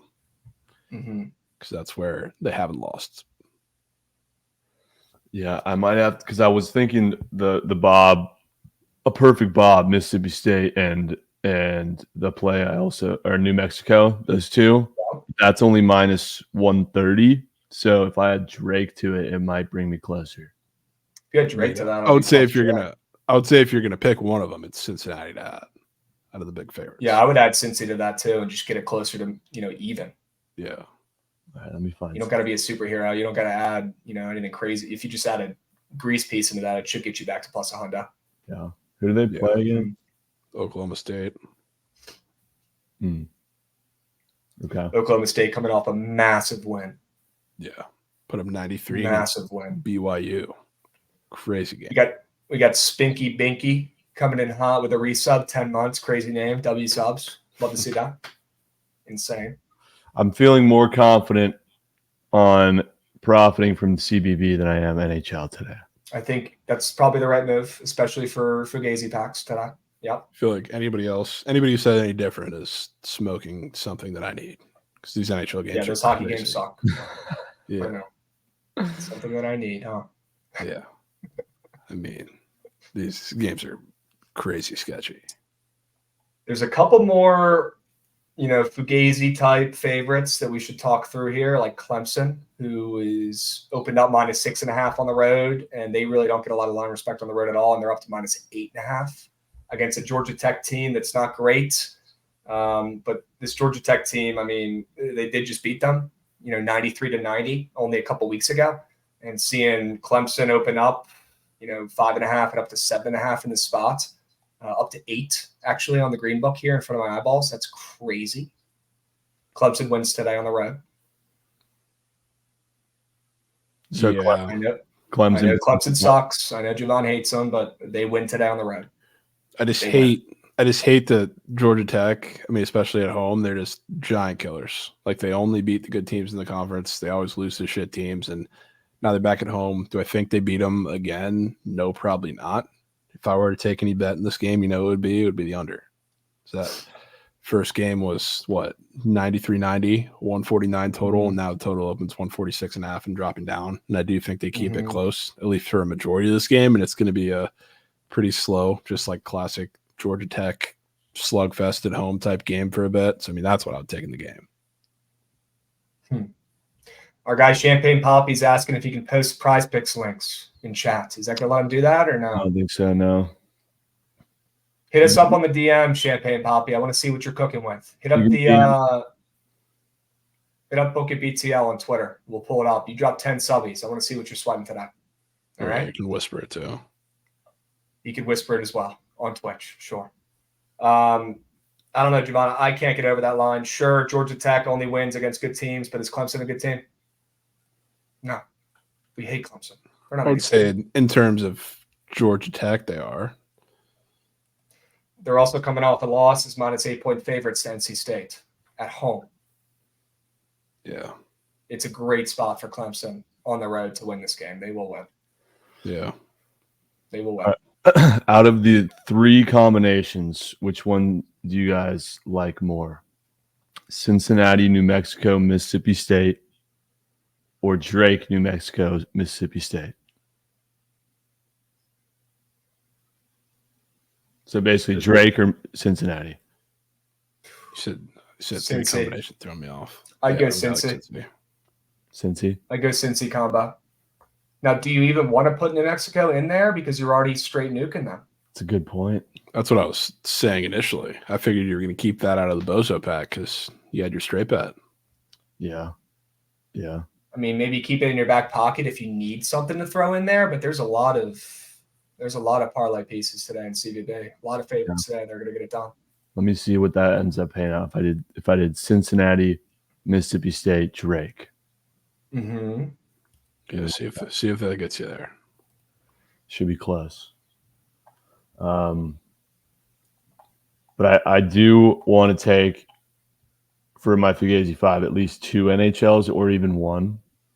Mm-hmm. If I were to take favorite today in the ice, what's the safest call? There are literally none, dude. That's Buffalo. Buffalo. Like they fucking suck, dude. Saberhood. It's probably the Sabres, bro. Every other favorite is sketchy as shit. Javon said both the Blackhawks and Arizona, at least one of those 2 dogs are winning outrights. Boston-Edmonton game is sketch as fuck. I'm not liking Edmonton one bit. Columbus-Anaheim, I mean, the 2 worst teams to ever exist, I fucking bet. Keep that game out of your goddamn parlay. You don't have that many choices on the ice today. I don't. I mean, do you want winners or do you want your eyeballs to watch hockey today? Well, winners. Might not even have to force. Might not even force it. Might just say fuck the ice today. Just take Matthews to score. We'll see at 9 p.m. I mean, the ice fucking blows today. These 5 games are moves. Do we have a Chelly POD that we can lean into? I haven't heard from him except for asking to use my car at 3 p.m. Okay. Dude, he's so not locked. Dave with $500. Mississippi State, Cincinnati, New Mexico. Oh my God. 5 to win 5-10. Is that like additionally to the one he already threw? No. Okay. I think that's all. That's the one. Okay. Yeah. Okay. Shit, man. I mean, I'll be honest. Dave has been really good at picking up the pieces that we've been leaving on BTL and hitting us up after and being like, yo, locking these in, good to go. And we're like, yeah. And the next thing you know, Dave's rich. So I don't hate that one bit. I mean, those are 3 ML pieces that I can get behind 1,000%. All those are on our fucking best bets today in some capacity. I think I'm just gonna copy paste that as my Bozo pack, despite doubling down. Dude, I don't hate doubling down on that spot. I mean, to be completely honest with you, New Mexico is one of my favorite plays today. They will win that game. I wish my book had college baseball. No, you don't. You don't have college baseball? No. You don't, brother. If you ever need plays locked in, though, you know we can get them done for you. If you need them. Shall we? Don't answer that text. Shall we pivot to Prize Picks, or we still want to craft? No, we can go to. I think we got to hit maybe 1 or 2 more CBB games here. Make sure we have everything wrapped up, and then we can go over to PP. Let me lock. I want to make sure we have our bases covered here. Okay. There's not that many games today. There were just a couple other ones that I wanted to bring up.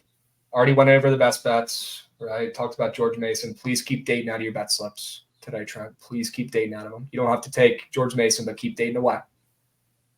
Have to. Okay. Game reeks. St. John's today, laying 10 against Georgetown after their coach literally said, "This is the worst experience of my life. I fucking hate it here." That's a crazy line. Insane weird interview line. or press He conference. literally goes, "I fucking hate it here, guys. This is the worst experience of my life," and then leaves. Yeah. That's a team that I want my coins on, though. Not It gonna lie. is. That is a Surely. team I'd want, and seeing them laying 10 on the spread coming off of 3 atrocious losses is making me think that St. John's probably gets it done today. But This is from Champagne Poppy right here. is this the 2-piece 2-piece. from the 10U Whale from our How guy much- Champagne Poppy, Harvey Elliott, He nuked that? Martin Odegaard. This is our guy Champagne Poppy who dropped a 10U sub whale. Oh, I thought he had Dude, 10 on that. Is Gakpo starting or what, man? Is that confirmed? So I'm surely taking Gakpo if he's starting. I think Harvey got taken off the board because it's not there. I bet. Or Yeah, it Harvey got started. taken down. One or the other. Oy, oy, oy. Another ML parlay today, Crab. Shout out for yesterday's. Not going to force them. Really trying to lean into more of these spreads because these big favorites have all been winning. But I would not be surprised if I joined Trent on some sort of grease piece today. Yeah, for sure. All right. CBBs. We talked about some nasty games. We went over the best bets. Are there any late night geysers worth our time? Xavier laying 4.5 to Providence. Javon, any quick thoughts on that game? Pretty good late night geyser. Pretty decent late night guys here. I don't know if I have any thoughts or want to get involved in that game, though. I don't know if you have one or any. I mean, I obviously lean Xavier here as a team barely over 500, laying 4.5. But it's worth noting that Xavier's beaten this team the last 3 times they played them, and they beat them by 20 earlier this year. So I'm probably good. And fading Providence is a death wish anyways. Any Memphis thoughts? Memphis, Charlotte? Trent, No. you got to be so much better, dude. Oh, I didn't even see it, bro. I don't You even didn't want to know. even see it, So no. much better, bro. I don't even want to know, bro. No, just keep talking. Just keep laughing, brother. God damn it, dude. Javon, there's got to be a late night geyser in CB base. There's so many late games. Come on. What are we talking Air about? Force. Charlotte, Memphis? Want to talk about Air Force a little bit? Your favorite team? Sure. Yeah. Wretched team, dude. Wretched team. Memphis, stay away.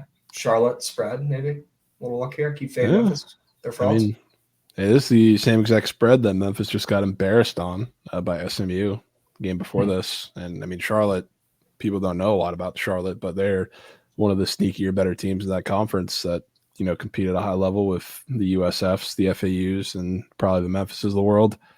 So, I mean, that team's pretty good. I'm still a little shocked to see them at 5.5. We've started to see the Memphis line respect kind of trickle off throughout the season and still getting it. So I wouldn't be surprised if it's a get right game, but they are a wretched program. ISU and Valpo is an underrated rivalry from Fruity. Yeah, I don't know if people are talking about that one today, Fruity, but Indiana State 15.5-point favorites on the road at Valpo. Jesus Christ. Yeah, I'm good. They've lost 2 games in a row as well, and they're laying that fat of a number. I'm good on that game. Yeah, I'm good. I am good on that game. All right. New Mexico, late night geyser. That's the late night piece we need. Okay. I think what we do is we do the squad ride right now, and then we pop into Prize Picks, and we take care of business over there. What do you guys think? I'm in. In? Good. Goods. Run that shit.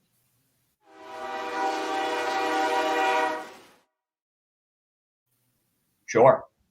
Chat, 5 plays, 5 winners. We need them. We got to stay hot on the squad rides. Last night, Utah State absolutely freer them up. Okay, we got a DJ Hale 19 sub bang as well. We got B Ham 0830 coming in with a subby.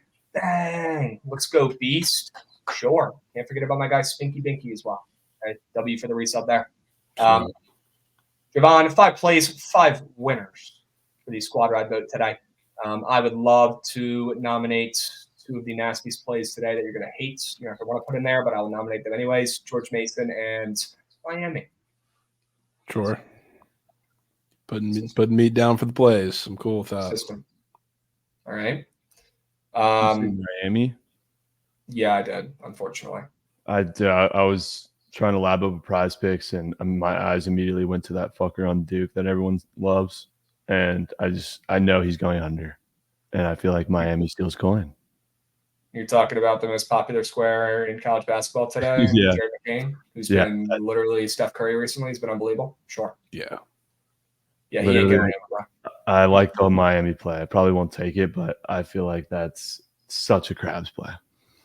It is, and I hate that it has to be Miami because I hate everything about that school. And they've cost me more coins than anyone else in college basketball combined, probably. But if the shoe fits the system, and I have to play it, and Miami, getting a couple points at home against Red Hot Duke, it's a must play for me. Has to be. It's going to be Wooga Poplar season, and we'll talk about his square here in a minute because Javon, I looked at that chart, and I'm super down to take that. But real quick, let's get these squad ride votes down. George Mason plus 3.5 now. We've got Miami plus 6.5, I believe. Javon, what has to go in the squad ride votes? What plays are you obsessed with today? Probably Miss State and Cincy. True. Don't talk to me about Miss Peaches, man. Please. Jeez. Cincy minus 10. Yeah. Okay. I like your Florida play a lot. I think maybe we keep out the soccer play because I don't even know what the fuck that is still. I was Still trying to figure that out. not really going to put that in the vote. But that could be a winner. What time is that game at, by the way, too? Is that a night geyser? I think it's a primetime geyser. Yeah. 8 Eastern, yeah. Okay. W goods. All right. I mean, I love Jacksonville State. I like that UTSA nasty play, Javon. I think you decide between Jacksonville State, UTSA, and Florida with what we want to put in for this last Infinity Stone here. What about the Yotes? I swear, dude, that's the fucking squad ride. Problem is, Javon, that's gonna fucking win. Yeah, well, I mean, not that I'm not really scared about that, but I'm all in for trying to rig the BTL squad ride vote in our favor here to get a W. But are we that confident? maybe we'll leave that as the unofficial squad ride. A team who is Javon, if they hadn't beaten Toronto the last 4 times they played them, they would already be in the vote. The poll would already be up. That's fair. That's the one thing. Don't let me fucking influence it. I'm gonna sit in queue while you guys fucking figure out the squad ride so I don't jinx it. But I'm coming back for PP squad. Yeah, when we finish, come back up here. We're gonna craft up some prospects. George Mason, Miami, Mississippi State, Cincy, and Javon is interested in Arizona's. Looks like we got a little fruity nugget chat. 10 straight L's playing the Leafs has squad ride written all over it. Oh man. Javon, trust the Nads, bro. What are they telling you? I mean, they tell me it should be definitely played as a straight bet. Maybe they don't need to be the squad ride, but I feel good about their chances in this game. Say that. We got UNLV 94 resubbing for 12 months. Happy 1 year beast. Let's go UNLV 94. W's. We got one and only. 1, 1, 2, 3. That could be Juan Soto, folks. That could be him. Cannot confirm or deny. Resubbing for 12 months as well. W's. We got A. Rice coming in resubbing. We got Soldier 70 Thick. Not going to ask any questions about that name. I appreciate your sub. W's. We got a hype train rolling, folks. Good. Gosh, man, I'm just not a fan of that. He's in Nets. Otherwise, that'd be all over the Yets. I do have to say, just looking at some of the goalie odds, which, if people remember, probably the weirdest one of yesterday was Brossoit against the Wild after they scored 10.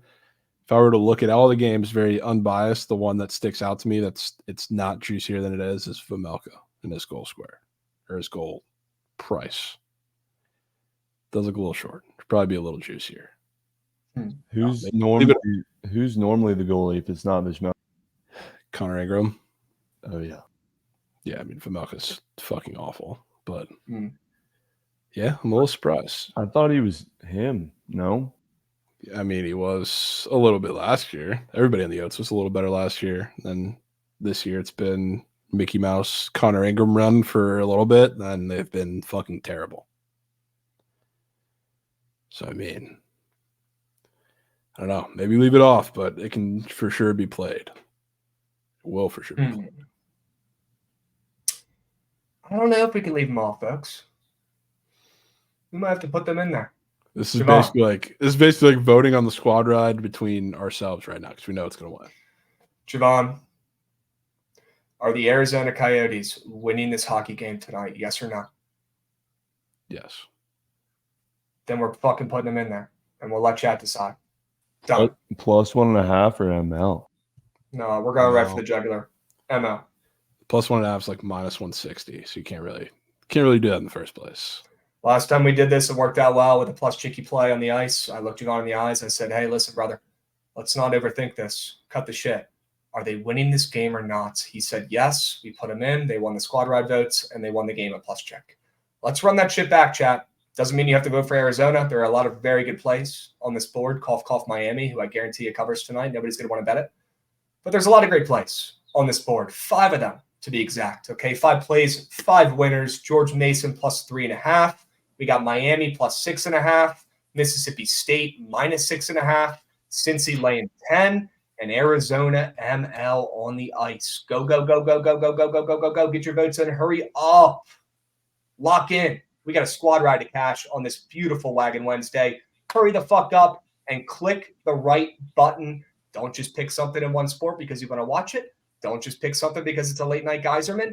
Pick a winner. Trust your stones. We have the sharpest chat on earth in here, over 700 people. Trust your gut. Keep the blinders on and pick the fucking right button because we're staying hot and we're getting our 203rd squad ride W tonight, folks. Lock the fuck in. Get those votes in. Hurry up. Go, go, go. Trent, what are you looking at on this vote right now? What are you putting your vote in for? What are we thinking? I clicked Miami, but I wish I would have clicked Mississippi State. Okay. But I'm in favor of Miami over Yotes.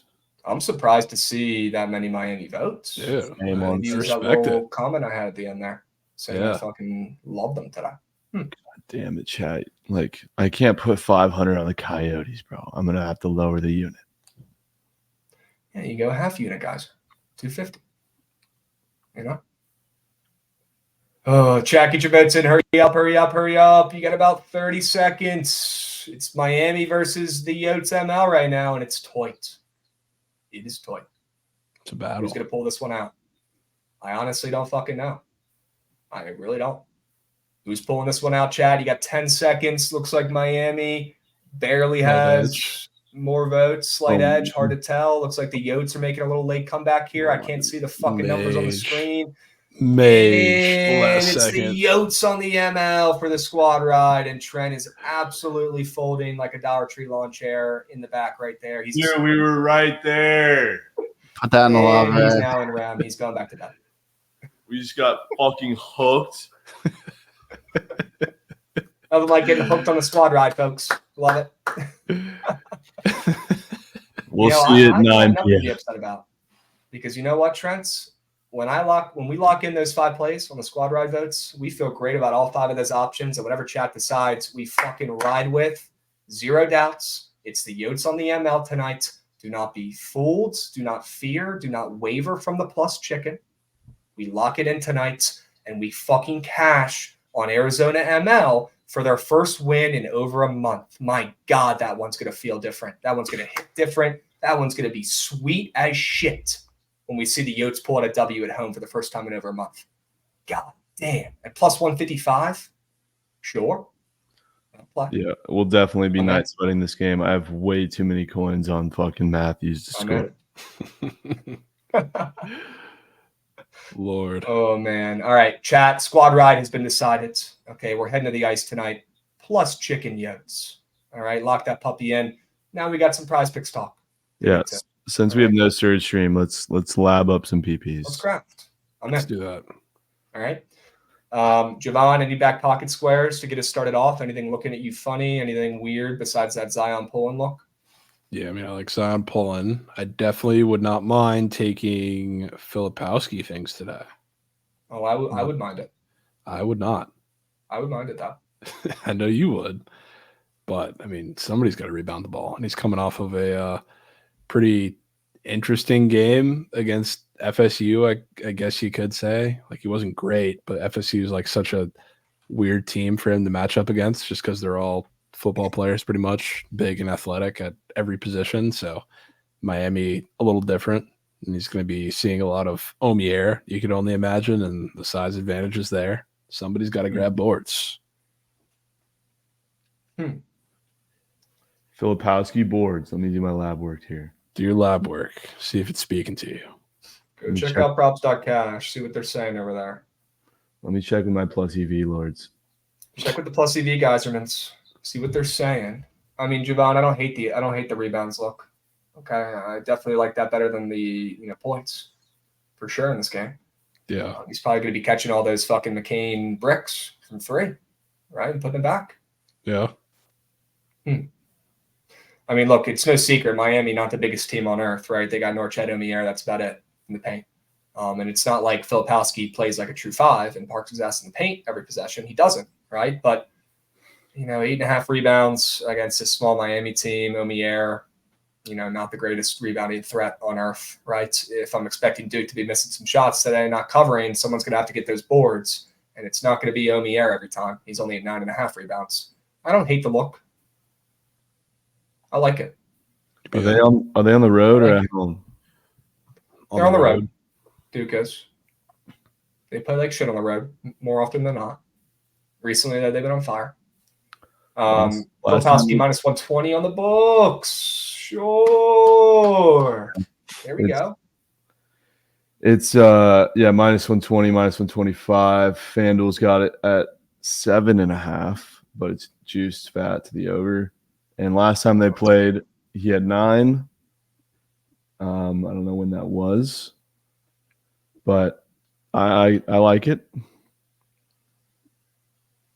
Sure. I can get behind it. What about that Zion Poland PRA square? I mean, man. CPB point guard stud. Man. Going against Alabama's. I mean, like, we need squares in that game. Something. 174 total. Well, let's go through all the squares on the board now. Let's look at Florida. Tyrese Samuel's points looking a little low. Do we think he has a good day in the paint against Bama? I do, but I think it's lazy as shit. I would love to take rebounds, and they don't have that up very conveniently. So I don't know whatever they want to take.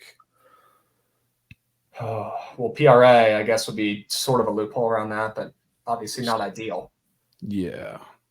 I mean, not my favorite. Okay. Walter Clayton is not looking like I want to take him. Will Richard only at 10.5. That's looking like a red ass square. Jesus. He always goes off for like 2 or 3 shots to start the game and does nothing the rest of the game. So I think I'm out on Will Richard. I think he's probably not incredibly athletic enough on offense to take advantage of the Bama guys, but Zion is. Yeah, I don't mind Zion. I loved your sell job. I like that Tyrese Samuel PRA. I'm not gonna lie to you. I feel like Tyrese Samuel is like the opposite of what Bama produces in the paint or has in the paint. I mean, he's gonna body him. Bama's got these skinny bigs who are lazy as shit, or they hang around the perimeter, try to jack threes. Tyrese Samuel's about to be the most physical guy in that building, and he's about to get his. The only qualm that I have with it, not really qualm, my only concern with it is they also have Hand Loken. So, like, they're going to feast on the offensive boards, probably especially, but it's going to be split between 2 guys, and he's one of them. Looks like he was at 6.5 earlier for rebounds. They had a square up. Was that on Prize Picks, Brian? Let me know. Interesting. Yeah, I don't love that. All right, and then let's look at Bama real quick. Let's look at their sides. What about Mark? Crazy. Mark Sears points. Mark Sears, glue guy. Mark Sears, heart and soul of that team. Mark Sears has been on fuego recently. I mean, the chart's not something that I want to take typically, but Yeah. let's see what these other guys are looking like on their points props. Dude said Alabama literally has centers who eat in the paint. Do we even watch the games? They don't even start a center. Grant Nelson's their starting five. We don't have a center, buddy. They don't have one. They have guys forwards playing in the paint. Yeah, they have guys off the bench who give them like 3 points a game. That's really it. They're not physical down there. That's why they get eaten by every big team. How did Broom do against Bama? Didn't he dominate Bama twice? Let's see what Chennai Broom did against Bama. He had 24, 7, and 2. Literally a week ago against Bama. Dominated. Yeah, I don't know, man. I'm not loving this board for this game. There's just too many guys. There's literally too many guys on all these teams that could go off and score. I don't know who it's going to be. I don't know. I'm talking to that kids that just said that weird comment. I'm with you, Javon. Okay. I thought you were going to tell us something about that being up on the prospects board, my man. No. We're talking about big men in Bama. The other did. Could have sworn I saw it on PP earlier. I don't know, man. Let's see. Let me odds check real quick on Samuel Boards. That's what we're talking about, right? See if maybe it was in just moved ranged. It is minus 145, not a 6.5. So I wouldn't be surprised if that was up earlier and moved up. I mean, we could take his PRA, but that kind of cancels out the Zion play. So,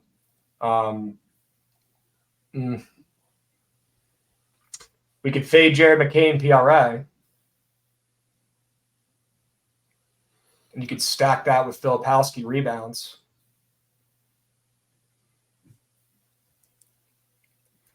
Here's 3 squares I know we're hitting. Excuse me. 3 squares I know we're hitting. Okay. Jared McCain, most popular square in college basketball, most popular square maybe of the day today. He's coming off some legacy performances. He's got to go down to Miami, and that is they might get caught lacking in that spot. So that is a tough spot against a Miami team that's been crummy on the road, that's got plenty of guards they can throw at him like Muga Poplar to strap him up and are more than athletic enough to stick with McCain. More than athletic. Fade him. He's been going off recently, but that square is just way too trendy to be taken. We take the Filipowski rebounds angle with that, more than 8.5.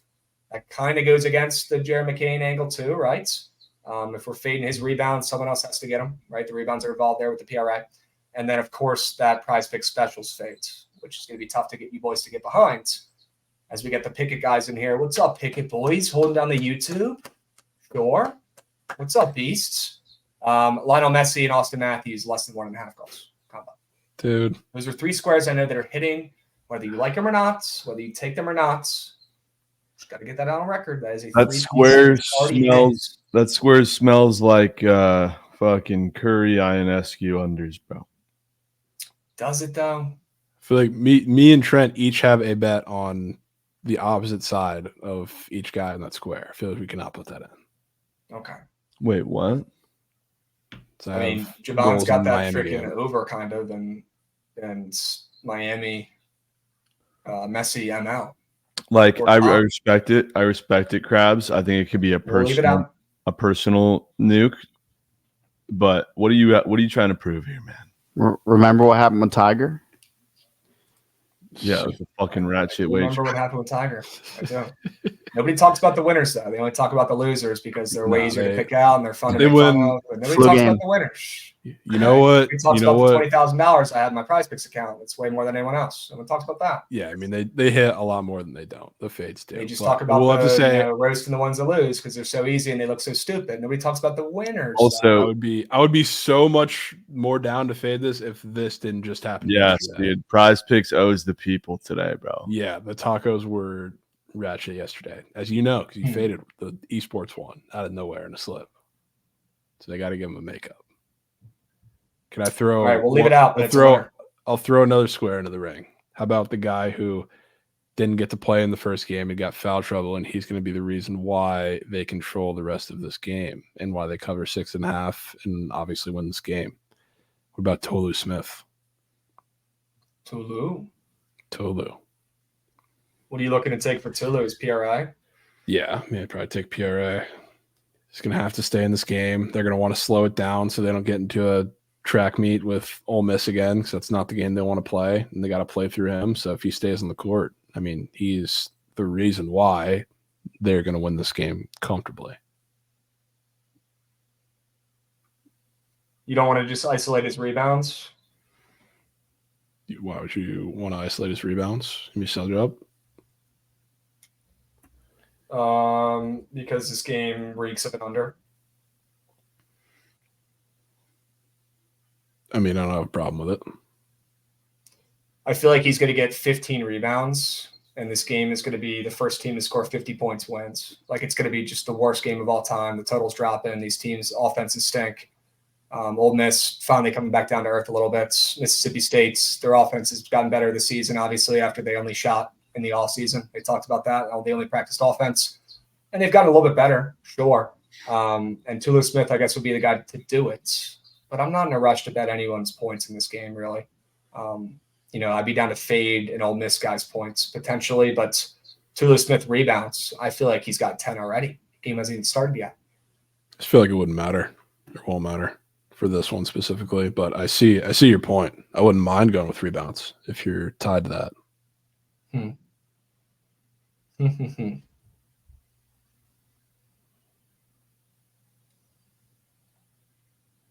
They also have his PR. No assists. I mean, he gets like one a game, if that. It's probably not too weird. What do we think, chat? Are we liking his PRA? Are we liking his rebounds? Let me know. Jeff Rose said he's going for 20 and 15. You know what sticks out to me looking at this? Because he got in foul troubles. He played 25 minutes, not incredibly short of a time, but he was conservative. But in that time, he did go to the free throw line for 7 attempts.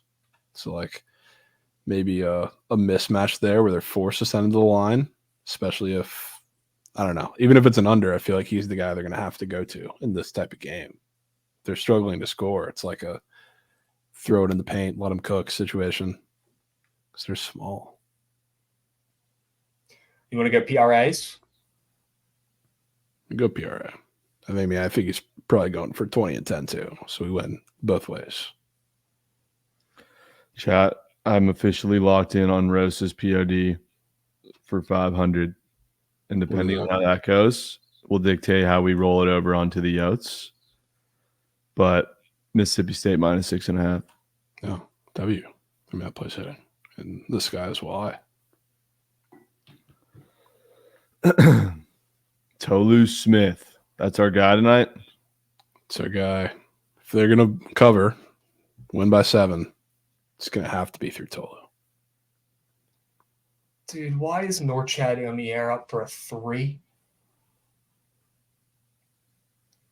I mean,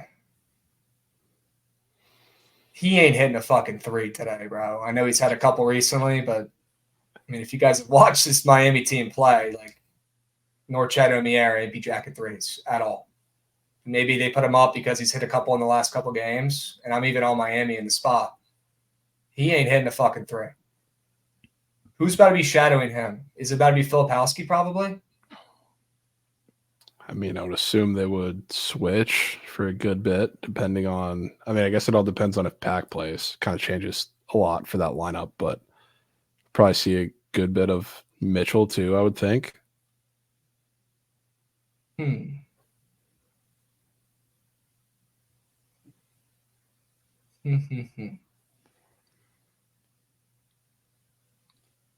He just hit a 3. Thanks, Grabs. And he just smacked a 3. All right. What else, Javon? I like that Kobe Elvis, less than 8.5 points. Yeah, I think we throw that in. I like that pitch a lot. I mean, we could go to New Mexico. I would love to look at these New Mexico squares they have up. They got my guy Donovan Dent, who's low-key maybe the best player in the Mountain West. Nobody talks about him. So He's good. unbelievable. So good. They've got, obviously, Jaden House, the hothead, up on the board, super inconsistent. Tough to read. Same with our guy Mashburn. Mashburn coming off a two-piece, though, against San Diego State. Interesting. Yeah, JT Toppin is unbelievable. He's going to win Freshman of the Year in the Mountain West. Has to. They got a lot of goats up there. How do we think this New Mexico team, beats Colorado State tonight? Is it going to be by the 3? Is it going to be in the interior, bitching around guys like Cartier? I kind of think it's the latter a little bit. New Mexico might lean on their bigs very rarely in this spots. Maybe they'll be looking to a guy like JT Toppin. I like the best freshman in the country. I was laughing that before the stream. I was trying to come with some winners, and that was one of them that I had pinpointed. JT Toppin has been, a little bit down recently. If you look at the chart here, sure, but he had a nice little game against debatably one of the best defenses out west. Put up an 18 piece against them like it was nothing the other night. I wouldn't mind going with JT Toppin. Javon, what are your thoughts on some of these New Mexico Geysermans? I wouldn't mind Toppin because, I was looking at Toppin in the games where he is the best is when, because obviously, you have Nelly on the inside, you're going to have him going up against, Joel Scott for a good part of it, and, Cartier can play inside and out. So, Toppin, when he plays against guys like that, which he talked about the San Diego State game, which, Ledee is playing a little bit on the perimeter himself. That's when he's at his best, and he is definitely a little more athletic than Cartier. So I wouldn't be surprised if they give him the ball and he blows by them a couple times. It's it could be a pretty decent JT Toppin spot. Trent, you can't bitch and chat when you're up there on the screen, bro. I'm afraid Bam, you'll just cook the winning Fugazi. Oh, I'm sure he did. Oilers, Leafs, Louisville, Xavier, New Mexico, all ML. Oh, fuck. I'm not going to. I'm not fading. I'm not fading the lead or the Yotes. I'm not fading it. I might have a plus 250 Fugazi 5. Dude, that has never been done before. Dude, that is a first. No way. That'll be a first. Hey, green is green. Javon, Colorado State is smart. They might not have the most talent. They have obviously a very, very good point guard, but that's about it. They're smart. They have a very good coach. They know how to win. If I'm the Colorado State coach, I'm looking to eliminate some of these guards. And if you can eliminate the guy who pretty much the entire offense runs through, Donovan Dent, you have a chance to win this game. I don't think they're going to be very successful at it, but I have a feeling that's what they're going to be trying to do, is eliminate Donovan Dent, the assist maestro, who's maybe one of the best passers as a freshman I've ever seen in my life. He's unbelievable.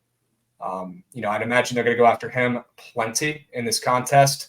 Mashburn and House are wild cards anyways. Usually one of the two is on fire that night. The other one is absolutely terrible. It's just how they roll, and they alternate. But JT Toppin, recently he hasn't been great, but he's got a good opportunity against a Colorado State team that on the interior does not scare me one bit. They've got a D3 guy holding down the paint down there that JT Toppin is foaming at the mouth ready to attack tonight. He's going to get his. I don't know whether it's points. I don't know whether it's PRA. Maybe it's just rebounds at 10. I don't know. But JT Toppin is about to go off, and he's about to be the main guy for this New Mexico team tonight. Maybe it's just points. Keep it simple. New Mexico's putting up 100 piece tonight. What do you think, Javon?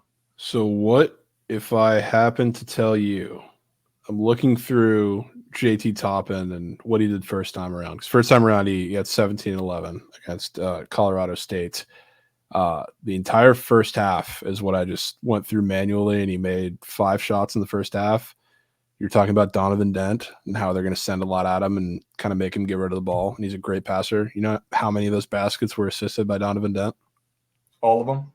All of them in the first half. I didn't get to the second half yet, but if somebody's going to be the beneficiary, not that really anybody isn't, because he's a great passer to everybody, but JT Toppin in that matchup seemed to definitely reap some benefits.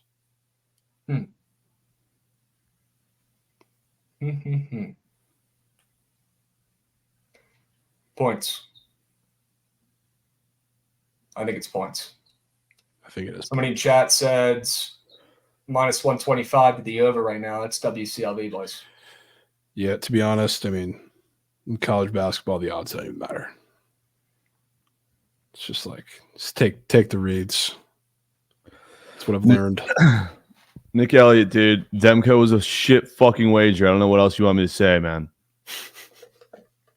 Sorry, dude. He was begging me to say some shit. Javon, are you down to take his points? I'm down. You down for some late night top? Late night top, I'm in.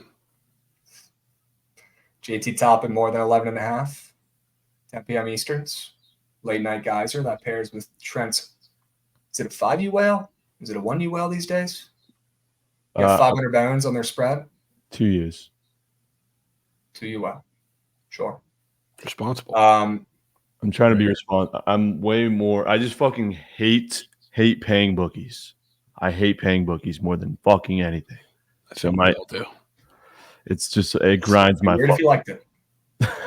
It would be really weird. Not a hot take here, folks. It's different though. Like I feel better about donating to a casino weirdly than I do funding my college bookie, who I see on. I feel the opposite almost. I feel like, giving somebody, an entrepreneur, some coins instead of a casino that's already shiny and rich. Like when I lose money at the casinos, I'm like, I lost to the man again. If I lose to my local resident bookie, who TBD if he's even going to be, alive and moving around next week, right? It's like the guys that fucking ragamuffin around town. At least I'm, helping out a local business, right? No way you're calling that a local business, Grabs. That's crazy. No way you just call a bookie a small business. Yeah, you called him an entrepreneur, man. Support small local businesses, right? That is the most biased take of all time. That's crazy. Yeah, no, dude. If these 2 straight bets don't hit, this fucker's getting ghosted. Bookie for sure paying taxes. Yep. Shit. Jack, can you tell I'm a little biased? I used to run a sheet back in the day. I'm retired for a while now. I'm a little biased. Support the local businesses, folks. I was back before I had the soul sucked out of me. That's some shit out of a movie, bro. Yeah. Literally. You bring backup with you? Like we talked about? I had Big Dave. All right, good. You got to have some backup. You can't be going solo on those missions. No. Okay? No chance. That's when you end up in Tijuana or something. fighting chickens on the streets. That's all you can do. We got D Decker resubbing for 12 months. Let's go, D Deck. Sure you can. W's. All right, JT top and some late night top. Right now we got 5 squares that we're eyeing. Now there are 2 Duke squares, so we can talk about that too. But let's go over these 5 real quick. Jerry McCain, less than PRA, most popular square on the boards. He heads to the road against Miami. Love Miami today on the spreads. Not expecting McCain to go off. They have plenty of athletic guards to wrap him up on the road as a freshman. That's not an easy place to play, especially with how motivated Miami's going to be. Okay. And then Filipowski, more than rebounds. That kind of, goes with that. McCain fades a little bit because someone's got to get the fucking rebounds, and it can't all be Norchad Omier. Although he's going to get a lot of them. Somebody from Duke has got to get the boards, and Filipowski, great sell job there from Javon. Then we get a Tulu Smith, more than PRA. All right. Tulu Smith is going to look like Shaq in this game. He's the only good fucking player on the court. Okay. He's going to absolutely dominate and go for 20 and 10. Kobe Elvis, less than 8.5 points on Dayton against George Mason today. So Dayton is unbelievable, but Dayton is a weird short favorite today on the roads. And I'm not saying you got to fade Dayton. I am. I'll do it for you. But you at least got to fade some of these guards they have up on the prize picks board for Dayton, because they're not going to be able to utilize these guards. They have so many of them up. They're going to have to utilize and lean on their fucking elite forwards in this game if they want to have success against George Mason, not their guards. And they have like 4 guys up from that backcourt for Dayton. And I just don't understand it. It's going to be, the Deron Holmes 30 Burke. And I can't get myself to take his more than 19.5 points, but that's a pretty good look for a side piece too. They're going to be feeding their forwards this entire game and working on the interior against George Mason, who really doesn't have a center. Their center's playing for fucking Providence right now. Odoros. They haven't had a good replacement. They're small in the interior. if this game gets sketchy like I'm expecting it to be and low scoring, they're going to feed the ball to Deron Holmes in the paint to back down these small fucking bigs on George Mason the entire second half just to scrape out a win. That's exactly how I'm expecting this game to go. But instead of taking Deron Holmes to go off because I like the under in this game and I don't want to back Dayton, I'm just going to fade one of their weird guards that's up there in Kobe Elvis. Okay, crazy name too. Less than 8. Can you get a zoom out on the slip? Yeah, zoom out a little bit. And then JT Toppins to close that puppy out. We're really fading Painted Nails McLean, huh? Yep. Well, we could talk through that too. I personally like that stack because they kind of go together a little bit, but would love to hear your guys' thoughts. I know having 2 Duke guys up there might be giving you the EBGBs. We got 2 Duke guys? Oh, shit. We got 2. I might.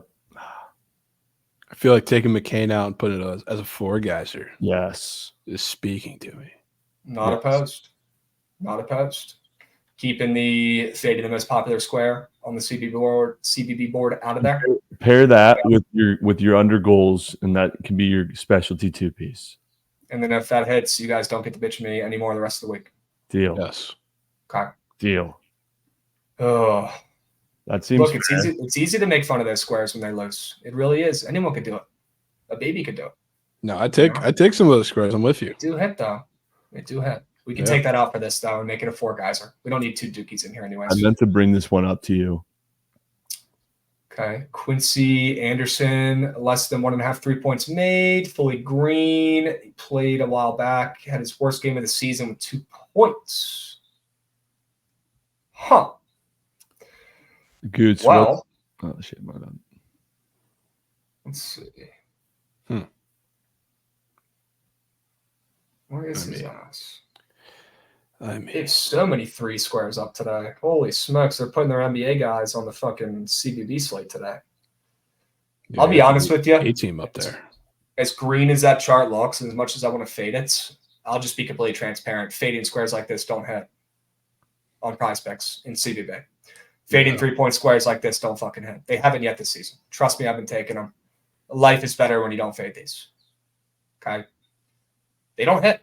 I wish they did. And if they did, you guys would know because I'd be talking about it plenty. But they don't fucking hit. These 3 fades, they don't. It sucks. But they have so many 3-point squares up, Javon. Holy smokes, I've never seen this many up in my life. They must have the NBA guys setting up lines. A ton up today. Good. Can you go back to the slip for me? Morel. Tolu Smith. Yeah, it starts out with Filipowski's, and then we go down to Tolu's. Although if you want it inaccurate timing, Top. you got to put Kobe next. Top in points. Yep. Yeah, topping more than points. Yep. So 4 Geyserman. 4-piece. Okay. 4-piece There we hold to fry. Yep. That's all I JT want. Toppin is so much fun to watch. I'm excited to get to bet on him tonight. He's awesome. He's a goat. He's going to lead the way for the Lobos tonight at home, getting a big-time win. So, yeah, we got Filipowski, we got Kobe, we got Tolu, and we got JT Toppin. Were there any other squares that are rattling around your 2 gentlemen's heads that you wanted to talk through or ask about or pull up? Anything else looking at you guys funny? Anything else you guys heard today? Any free fades you guys can remember that you saw on your Twitter feed today when you scrolled through and saw the same play 4 times? Anything like that? The only play that I've seen 4 or 5 times is Matthew's goal. Don't get me started again, Javon. I'm going to get mad. I'm not getting you started. I'm just letting you know. That's the only one that I've I'm going to seen get mad. a ridiculous amount of times. No shit, you're gonna see that. Yeah, I know. You know. It's Trent's 2-piece. Yeah, I did run it back. I'd love to say that, surely those will hit, right? But they've been hitting. Like I feel like NHL square plays like that have been hitting more often than not. I can't even trip it. Every time I go on the fucking prize picks board, every day, Trent, I fade the first NHL popular square. I tell Javon, let's put it in the fucking 18B team. He says no. I side piece it. It loses every single time. I know they're hard to fade. Crazy. Like if anything, we should be taking the more thans. Imagine having Pasta under last game. I would hang it up. Yeah, I mean Matthews under wasn't much better last game if you had that, but yeah, I mean we took this and sweated this out on Monday. Legacy cash. I What's can assure different? you. What What's up? you can assure me? What? Both those guys are not scoring again. I don't think Pasta scores, to be honest. Yeah, I mean I could certainly see that. How are the odds today compared to? I mean, Matthews is a little juicier. I guess the odds are pretty much the same. Pasta's right where he was last game. Matthews a little juicier though. But I mean, they're playing the Yotes instead of who was it against on Blues. Monday? Blues. Yeah, the Blues. I mean, it's going to be a shit ton juicier. So yeah, it's honestly, I would expect it to be juicier than that. Why the fact that Matthews is not juicier than Pasternak playing against a team who hasn't won in a month is probably a little weird, especially with the whole narrative behind it. Why don't you like Vejmelka saves? I don't mind that. I'd say it's a little weirdly low, which is my concern. Like they played the Avs and he was 29.5, close to 30.5, and now he's at 28.5. And you'd think playing the Leafs, who are very comparable, maybe even a little scarier, and going to pepper them a little more offensively, and the line's lower, which is odd when he soared over against the Avs.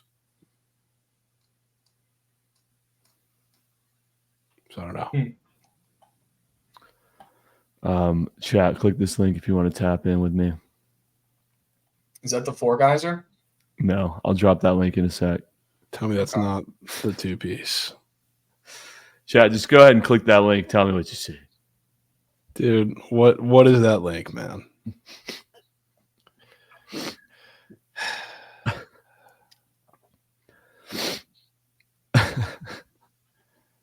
Chat, you got to fill us in, man. What is this bullshit? SGA and Austin Matthews, sure. Dude. God damn it, man. It's a donation link, folks. Are you tired of donating to what are all those fucking sites that collect all the money? I mean, dude, you got SGA against the Clippers and you got Matthews in his hometown. Like, come on. If you're tired of donating to GoFundMe, I've got a new way for you to donate points. Take this Prize Picks toothpaste. Should I just tweet the link with no caption? Like, lab this all day. Lab this two-piece all day. Need to fucking hit one. This is what I got. Been up since 4 a.m. thinking about which buttons to push. Been up since 6 a.m. Had 4 coffees, and I'm locked today. This is the toothpaste. All right, I'm locking in the four geyser. I have a couple other questions about squares as I go through these. I'm going to keep bringing them up. While you do that, chat, I'm spamming link to four geyser if you would like to tail us today. W's. Yes, the four geyser we can get behind 100% chat. And it's up here on the screen if you want to look at it. And the link is right here if you want to tail it. W Trent. 4-piece hold the fry. All right, we already went over this one a couple times. So you guys are good to go. Good. Scroll through. Show them what they got there. With that 4-piece, sure. Filipowski at the top. Dubs. Another game in college basketball that's going to have a bazillion points that we could target some squares in potentially would be the George Washington and St. Joe's game. Ooh. I don't know. Maybe it's James Bishop getting involved. You know, he had his first good game in a while in his last contest, and he's got a 2.5 threes up that I wouldn't mind backing. I don't know. But that game, the total opened up at 157.5. The total's up to 159.5. There are going to be points in this game between George Washington and St. Joe's, just the way these two teams play. Speed, fast, zero defense. They're small. They're quick. I mean, they run quick possessions as well. Like, there's nothing, under about either of these two teams. We got to find some guys to take in this game. You want me to text James real quick? You want me to text him, see what's going on? Yeah, tell him he needs to get his fucking head out of his ass and figure out how to score, even though he's getting double covered. I'll shoot him a text. Yeah, maybe don't text him that. But Javon, any George Washington or St. Joe's geysermans today? I mean, James Bishop I wouldn't be mad at that. I don't know if I would take the threes, but I'll just take his points. I mean, he's probably going to get 15 shots up, and in all likelihood for some part of this game, they're going to be trailing. I kind of think they're going to keep it close, and I don't see how they do that if he's not good today. Yeah, that spread is fat, though, man. It is fat. 13.5, Javon. Yeah, it's just like they're always at this number. George Washington, and they haven't been covering. George Washington's been so fucking bad, but let's not act like Joe's is not coming off of 2 losses as well. That spread is a little large. But Darren Buchanan, former Hokie, he's been quiet recently, though. What about St. Joe's guys? They got Reynolds up? Do they? No. They don't have anybody. If they have any St. Joe squares, only George Washington. You got to be kidding me, dudes. Not even fucking Eric Reynolds? Yeah, it's kind of Moose. That is Moose. Oh, man. PJ Hall over a steal. Adam, that's another great find. But again, like those cheeky college basketball squares, they just don't hit, man. I wish they did. Trust me, I'd take them. There's like a couple. The Sabres are coming off a 4-3 loss. Trent, man. Sorry, man. Sorry. Can we get a 999 for a spring training game? I don't know, Chef T. Oh, man. Dude, we might need that. We might. I don't know, brother. Chef T. There he is. Sure. Javon, any other squares that were looking at you funny? I mean, not too many of them. What about Bukayo Saka? Less than 2.5 shots. No way we're traveling to Pitch Cake. Just want to talk through it, see if there's any opinions. I mean, I have no opinions. Absolutely none. Diego Costa? He should get more than 3.5 saves, right? We could take the Salt Lake goalie saves tonight. Somebody must be new here. Somebody fill him in. Gosh, I wish taking squares like Saka more than hit every time. If they did, I'd be retired, and I'd own the sports books. Any other hockey geysermans that we can craft up? I'd love to tail some hockey squares. You were talking about that goalie saves. You didn't love it, though? No, because the line looks really low, which is surprising to me. Yeah, I mean, I thought surely we'd see at the least the same line against the Leafs. But I really liked Owen Tippett SOGs, but they took it all. I bet. Blessing spring training tomorrow, brother. Are we gonna have some bets for opening day? Absolutely. Gonna need them. Nerfy. Already made opening Nerfy. You might have to, just for the vibes, open the season up with a Nerf.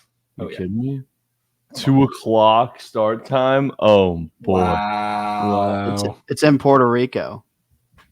Oh yeah, that's right. Yeah, that Nerfy is so chalked. Yeah. Jeez, bro. Why does everyone love Paterka SOGs today? I don't get it. Paterka SOGs. Look at the chart. That's probably why. And they're playing the Caps. Green is Maw. I mean, pretty much. Green is Maw. Yeah. I mean, I feel pretty good just locking in this 5 geyserman. Are there any other entries you're locking in besides this 5 geyserman? Lionel Messi, Austin Matthews, less than 1.5 goals. With Norchad Omier, less than half a 3. With Jerry McCain, less than PRI.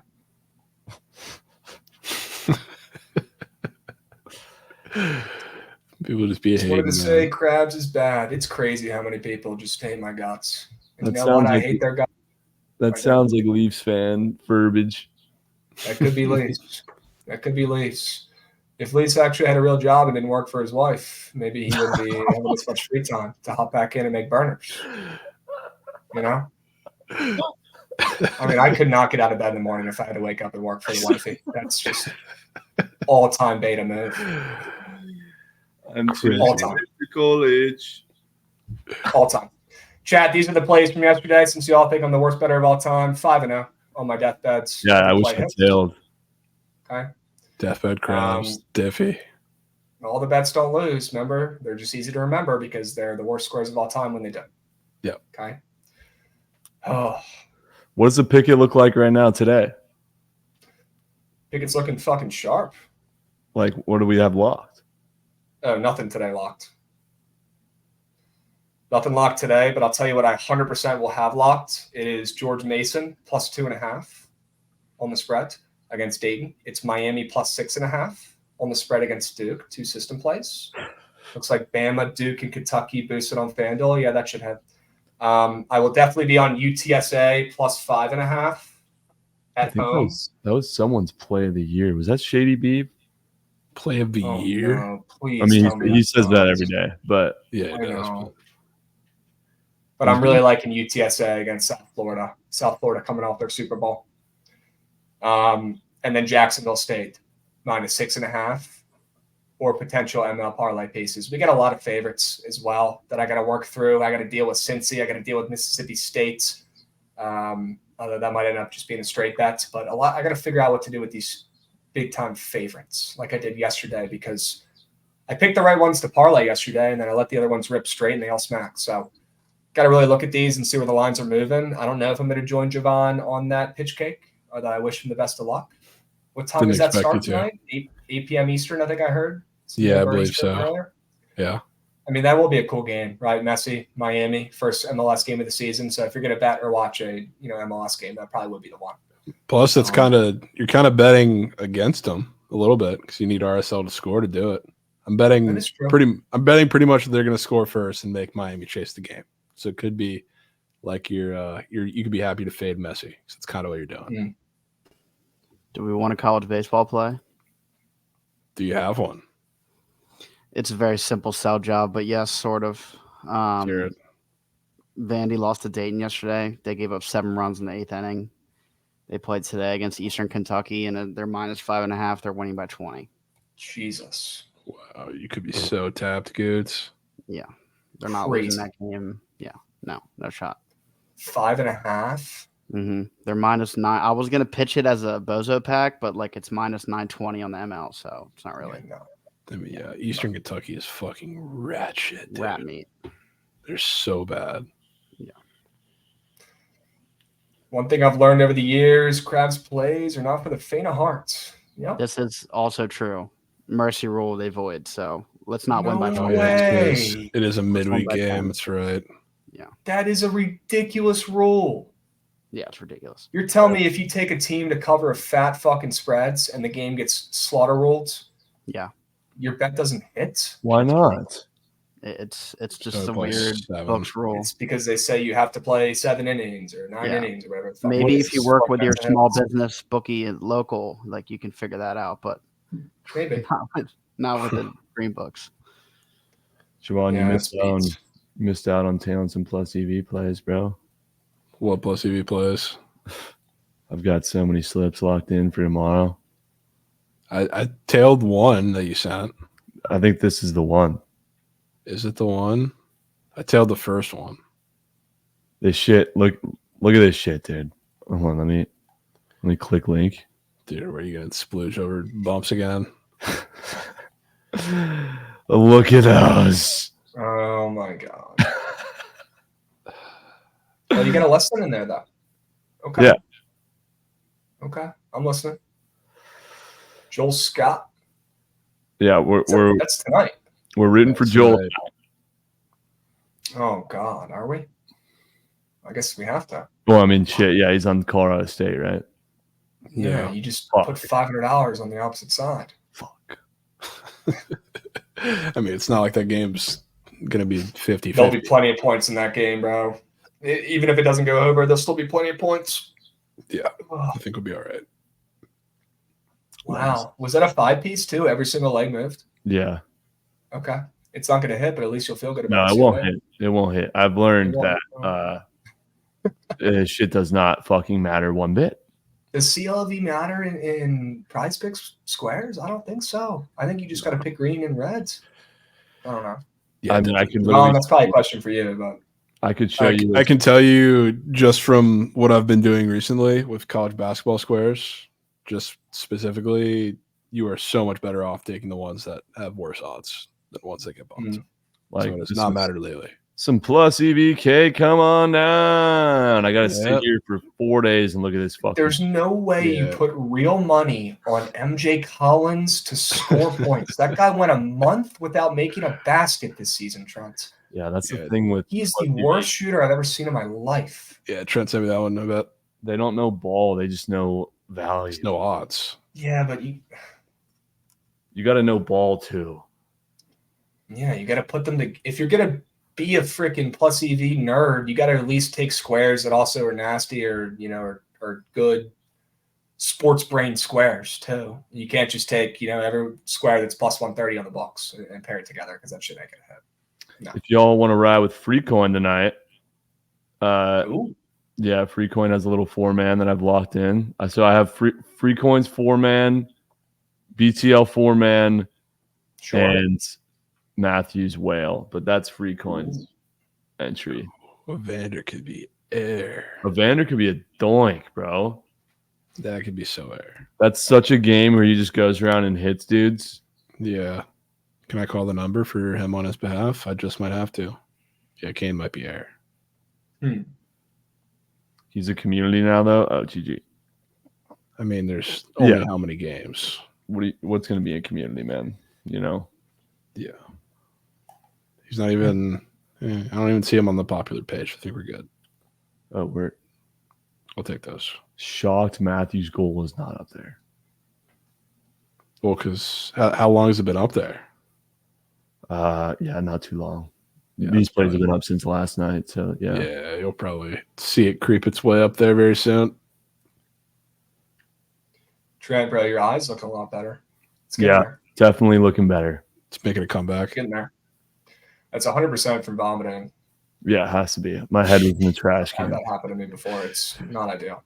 Dude, that picture is so funny. Wait, how did you see the picture? Was it in the group chat? I saw it like right after it was taken. Hanging over the fucking bed, man. How the fuck did you see that? Shelly. 49ers ML will do it to you, man. Literally did. I don't even blame you. Yeah. I don't see it in group chat. No, you like physically showed it to me. Oh, I would show you if I had it, chat. They don't need to see that, man. Respectfully, they don't need to see that shit, brother. It's just him hanging over the bed. All right, so I've got my 2 straights. I've got my bozo pack. Might need a day off from Fugaze unless I force this fucking. The Fugaze would essentially just be the bozo pack on steroids, and I don't feel like doing that, to be honest. Mm-hmm.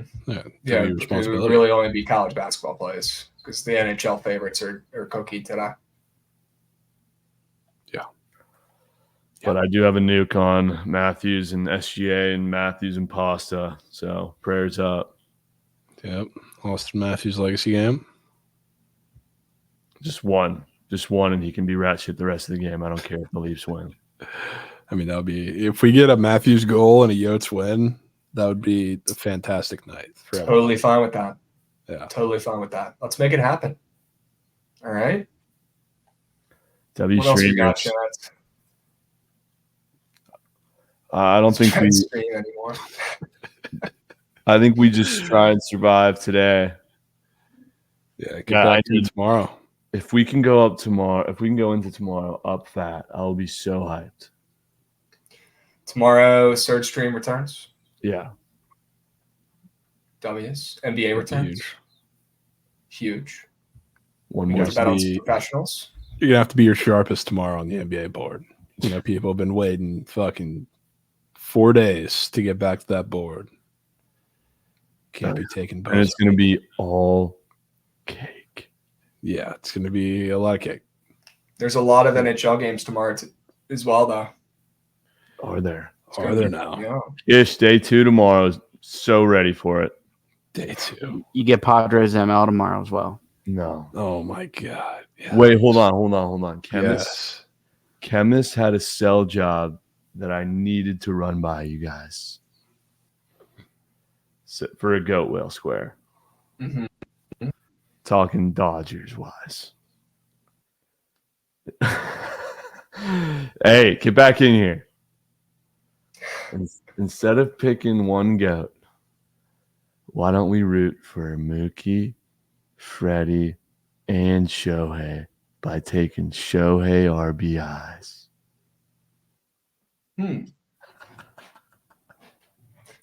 Well, to be honest, I thought you were going to say take all 3 of them, and that's when you're going to lose me. I could get down with you taking 1. I know you're going to take 1. I mean, why not just take Freddie hits, bro? No, I love the Freddie hits. You know, I fucking hate RBIs, despise them. But I was like, wow, you have a great point. You can root for Mookie and Freddie to set Platt instead of fucking Quan and Rosario. So what's the projected lineup here? It's going to be Mookie at the 1. Is it going to be Freddie at the 2 and then Shohei at the 3? Yeah. And then who's going to be hitting cleanup projected? Muncy. No, Muncy or Will Smith. Will Smith. One of the 2. Or Teoscar. I don't know where the fuck Teoscar's going to hit to. But it was a sell job that had me thinking. Could be that. Because, I mean, you can't walk. You get Mookie on base. Say you get Freddie out. What are you going to walk Shohei 1 out? No. No. And you got Will Smith coming up. Doink. He's saying they're not going to stack lefties. I feel like they will. I don't know. I don't know if they would. They will. Would they though? Yeah. What are they going to put? Are they going to put Shohei at the leadoff? No, put him at cleanup. Yeah. And hit somebody else 3. Which I mean that would help. That would help Trent unless it was flip flopped and they took Shohei 2, Freddie 4. They're not going to mix up Mookie and Freddie at the top, so it's just what they want to do with 3 and 4. You know what's crazy? JD Martinez had 100 RBIs last season. JD Martinez was low key on fire for half the season last year, though. A little bit. He had a cracked out stretch for sure, but he wasn't him the whole year. No. I mean, Shohei's a much better player to be getting those RBIs and driving those guys in for sure. So I like what you're saying. I like where you don't have tight butthole syndrome. Right. I mean, they might though. That whole team might. The one guy on that team that worries me. Look, I mean, they have so much pressure, Trent. If they don't win, everyone's going to be looking at them and saying, "What the fuck are you guys doing? You're the best team ever." But one thing they know how to do is fucking win in the regular season and score. Yeah, but who gives a shit about that? Me, talking goat whale. So I mean, it's kind of relevant now. Okay, you're right. You're right. Whatever. One guy that scares me a little bit, Mookie. Who's the one guy that's gone ghost mode the most? Absolutely, I would not run it back with Mookie again. Mookie. Who's the guy who's already been talking kind of weird this offseason, saying, "Oh, we're going to have a target on our backs this year. Every team is going to want to beat us. It's like the World Series every day." I'm like, why are you saying these words out loud, brother? I don't understand it. This is what you signed up for. You're on the Dodgers. You took a 13-year, bazillion-dollar contract from them. You didn't think that every game wasn't going to be a World Series against every other opponent? This is what you fucking signed up for when you signed that damn check. And I feel like when the lights are brightest, Mookie Betts tends to disappear a little bit. He does. Whether that's in the playoffs, whether that's in big spots, whether that's on TV. I hate to say it, but he does. And that's the one guy I'd just say, do not put him in your fucking entry again. Take Freddie, take Shohei. I know you're going to take one of them, whatever. Those guys are goats. Those guys are some of the greatest players of all time. And Mookie's right up there too. But Mookie doesn't have that clutch gene. And this year, they're going to be getting everyone's best every game. You better believe it. And I don't like the confidence already from Mookie. No, I definitely feel like I got kind of lucky with him soaring over as much as he did. He got red hot towards the end, and it soared over. But I agree for sure. It would be Freddie hits or Shohei RBIs. But I love that sell job from Chemist. It was definitely something to got the juices flowing. Yeah. I mean, hey, only 30 more days, Jones. Freddie's going to be on base. I think you just cut the shit and take Freddie hits and don't got to worry if Shohei drives him home or not. I think I'm with him as well. Dude. Like, you're going to bet on this guy who's so fucking good at everything else except for winning World Series. I don't understand. How about you focus this energy on being a team leader and rallying your guys and figuring out some sort of motivational speech to get you boys to the next fucking round instead of you putting on that stupid-ass collared shirt and rolling down that lubed ball down the fucking aisle. Look how dialed he is, though, bro. Yeah. No wonder why you can't fucking win a World Series. Krabs, I know Arias under hits is tickling Jim for you. I don't know, man. Is he still banged up? That guy was literally on like one leg at the end of last season. If he's still hurt, I would definitely be down. But shit, man, Arias, we're gonna go over to the fucking MLB season squares again now, man. God damn it. I mean, It's just the best fucking time of year, bro. It's literally 176.5. there's nothing like it. I mean, he's not repeating his batting champion. I'll tell you that much. But Fucking Even when the plays chalk in baseball, I feel like it's just more enjoyable chalk. You definitely know? prize picks. I enjoy betting MLB prize picks the most out of anything by far. It's Yeah. not even close for me. That might just be a personal preference thing. I don't know, but I mean, can we talk about the square that matters? It's up on the board right now. CJ Abrams more than 36.5 steals. Shelly's that's already what locked that in. Yeah, but Yeah. not by choice. When you had a fucking blindfold on and you scroll down to it, sure. But I thought it was sharp. I mean, I'm happy that he landed on that 100% because I think CJ Abrams gets 40 plus steals this year. Javon? yeah, pair that with Lane Thomas under home runs. Dude, we don't got to bring Lane into this. Let's just I keep it to was CJ. just saying. There are some. If that was not Lane Thomas, that would probably be one of your favorite faves on the board. That and maybe Brent Rooker. Javon, I want to know what you're doing with Royce Lewis. Dude, I mean, that looks like one of the layup squares on the board. I know. I just don't want to trust that he's going to have a full healthy season again. Yeah. Which, I mean, he was banged up for a little bit last season, but it's the reason why he hasn't been in the league living up to his potential at this point because you can't stay on the field. Just really don't want to bet on that again. Yeah. I need to say something to address this because if I see it one more time in chat, I'm going to rip my fucking eyeballs out live. I was just about Guys, to. It's the opposite. Soto is maybe the greatest opposite field hitter I've ever seen in my entire fucking life. Do you guys not understand how baseball works or watch these games? I don't get it. Sure, Soto will be a short porch merchant a couple times this season, yes. But the guy hits most of his fucking home runs to center field and left field as a left-handed batter, guys. He's an opposite field hitter. God damn it. Anyone who says he's going to be a short porch merchant, it does not know baseball to save their life. Dude, the reason Soto was bad for times last year is because he was pulling the shit out of the ball too and rolling over pretty much everything. So if he wants to He's try the greatest opposite and be a field short hitter porch ever. motion, then sure, that's not going to work. But yeah, it's not as much of an advantage for him as people think.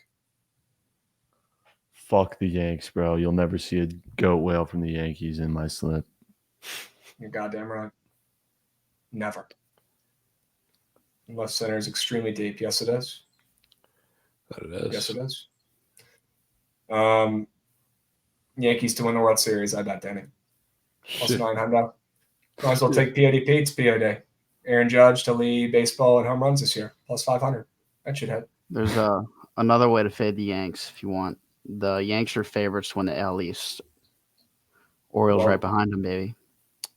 Too bad the Rays are coming in hot. Can I take the field? Am I able to take the field at plus 100? Because I would, and that would hit. Orioles win. I I don't know, dudes. It's happening.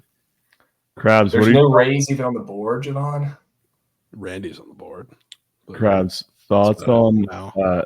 Devers Doinks this year? Some dude just sent me a picture of him, bro. He looks like a fucking unit. I'm a little worried. I'm starting to get a little worried that he might have Trout syndrome, depending on that lineup. Yeah, like who the fuck in Yeah, their we right have to push minds to him. is going to pitch to him with nobody behind? Jesus, he looks like the Michelin Man's. Dude, you're telling me that What's going dude on? ain't fucking yoinking shit over the monster? Devers is eating everything he can fucking find up there in Boston. He looks like Ortiz. Yeah, dude. What? I don't know, bro. That's making me think he's not going to make it through the whole season. Not making me want to take his home runs. I'll be honest with you. And I'm with Javon, where I don't think people are going to be pitching to him. Why would that? Yeah, I mean, That I lineup still think stinks. he has a pretty solid season. I don't know why they would pitch to him if that lineup is any like shade of what they were last year. Yeah, and he's saying he swings at everything. Yeah, I don't think that's going to help him. Because if people aren't throwing him strikes, and if he swings at everything, that means he's going to be swinging at balls, and that means he's either going to be rolling it over, hitting ground balls, popping shit up that's high in the zone, or swinging and missing. That's Raphael Desserts. Yeah, literally. That's not Devers anymore, folks. That's Desserts. Okay? Desserts. Yeah, let me take his less than or more than 20 seconds to get to first base on his first hit of the season. Jesus. He's going to lug all that weight around? I don't know, man. What about your donkeys? I have no problem with your donkeys. Really? I kind of really like Altuve though.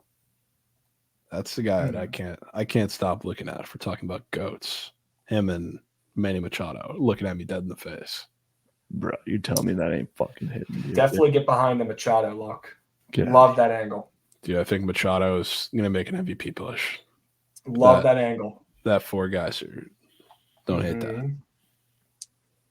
You telling me that ain't a fucking doink? You're telling me that's not a fucking donk? Let me see what other Astros they have above. Third leg air. So mad I got bumped, bro. I mean, it's really not going to matter, bro. I mean, we're missing. Oh wait, never mind. We're not missing home runs. We're missing pitchers here. Yeah, we don't have the pitchers up yet for ERA. ERA is the best category. Jordan hasn't hit 38 home runs ever. Machado gags looking at me dead in the face. Wouldn't mind Machado RBIs either once they put that up.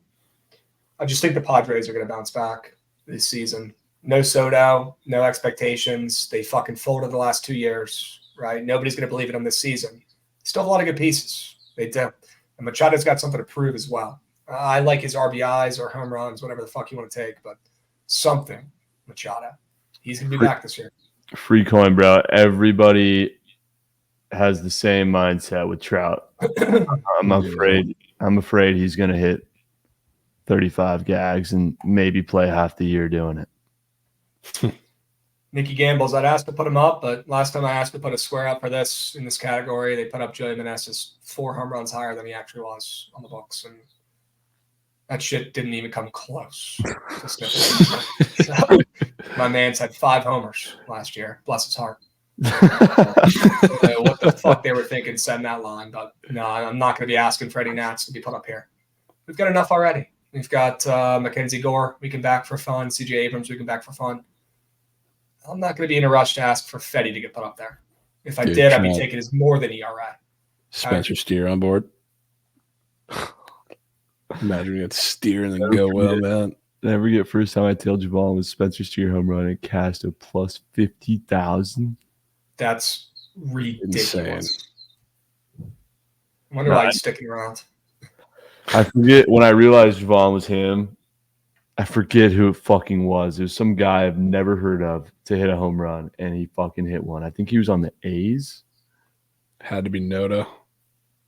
Oh, I think it was. Noto is like OG. Everybody lost their fucking mind. Yeah, it was just like, bro, what the actual fuck? Yeah, that was crazy. Did Mackenzie Gore get bumped around, Javon? I thought he was at like a 5 at the end. It's not a 7-5. Yeah, he's been there. He's been 157 and a half the whole time. I keep thinking it's been bumped every day, but it hasn't. Yeah. Okay. Dude, people sleep too. Not many people know this, but you remember the where were we? I think we were in Hoboken that day at the Pickett event. Me and PODP were sweating Nick Allen home run. He had 2. That might have been the craziest off the record one, bro. That was wild. I'm so ready for baseball, man. Bangaliers. There's nothing like betting prize picks with baseball. There's nothing like taking, props in the books for baseball. There's just nothing like it. Betting on players. It's good. Maybe we're biased because we're baseball guys. I don't know. But 1000% my favorite thing to bet on this fucking app is baseball squares. It's not even close. So fun. I'm so ready. I mean, Javon, we were absolutely dialed like no other for the second half of the season last year with the Prize Pick squares. It was No unbelievable. doubt. We got to get back to it quick. So, no. And yeah, W Hoboken event, W Ron. Hope you're doing well, Ron. Beast. Baseball is the best. Yeah, baseball guys, we're so close. 30 seconds out or 30 days out. We're so fucking close. What's Snell's K's at? Nothing yet because we don't know what team he's pitching for, brother. Yeah, We don't know. Might be doing Any some guesses, cardio Trent? spring training. Any guesses, Angels. Trent, on where Snell's going to end up? It's just like so obvious that it's the Angels. And if it's not the Angels, it's the Giants. Hmm. He ain't going to New York, bro. If he wanted to, he would already went. Agreed. He doesn't want that fucking 3-year fat ass deal. He wants a 10-year geyser. He wants something that's going to lock him up for the rest of his career. It's just The the most. Yankees want to give him these short deals. It's the most Angels contract, just incubating, waiting to be inked. It is. But when's the last time you guys have paid a pitcher? Never. And never. That's why it's the perfect opportunity to take a guy coming off a fucking Cy Young. This is what they always do. They unleash the bank account for guys coming off career years, and then they end their career in LA as a disappointment. Hmm. It's every All time. right. See. Well, Tyler maybe he'll Anderson. change the narrative. It's a CJ But I'm Wilson type. Wow. CJ Wilson, bro. Right in the same. It's literally the same exact shit. Hmm. Yeah, It's 10-year CJ deal Wilson. will surely work well. Well, that's what he's going to want. Did we ever talk about Rendon? No, you guys been hearing this stuff about Rendon? I'm sure you have, right? Yeah. Dude, he thinks it's Look. like a flex to say he doesn't care about his Okay. job, bro. So I've been hearing Rendon spew this bullshit since 2015, since he Yeah. was a rookie coming up from Rice. He's been talking this way, acting like he's the greatest player ever, acting like he doesn't give a shit.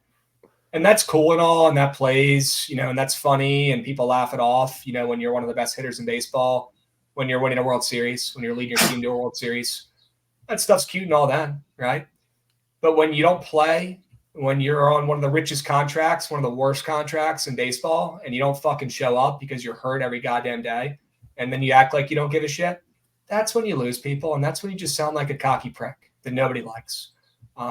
And he talks about being a good Christian and caring about his family, right? A good Christian would not give a shit about his teammates or family around him. I'll be completely honest with you. And it's all crock of shit. As someone who's watched Anthony Rendon for the last, 10 years of his career since he was a rookie out of Rice, like I said, the guy is just a lazy bum, and he's gotten away with it. His talent is immense for him to be that good and win us a World Series in 2019 with how fucking little of a work ethic he has should be studied. It should be studied. But the guy is old now, and if he doesn't put in the work, how are you going to compete with the other fucking pros around you who are grinding their asses off? You can't. It's not possible because you're old as shit now, and you can't rely on your talent when you're 25 years old. Yeah. We got to be playing. And we got to be not ass to talk like Jokic does, bro. That's crazy. Yeah, like this is cute and all when you're, the best hitter in baseball. But when you don't even fucking play, you just sound like a bum. Okay.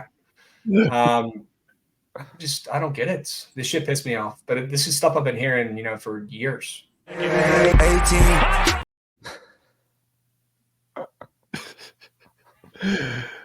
Crap, bro. God God damn it. All right. I think we've had our Yap session. yap sesh, dude. We've got We got some it. units deployed. Yeah, we got the plays out. Time to lock in for a little bit before sweats tonight, of course. For sure, sweats tonight. I don't know what time. I'm going to the gym. Anything relevant start early that we need? No. Cincinnati. Yeah, I mean early start time is 6 Central. Mhm. For anything we have. So normal time. Well, that Leafs game will be priority for sure. So I'll definitely be going live before then, but we'll see.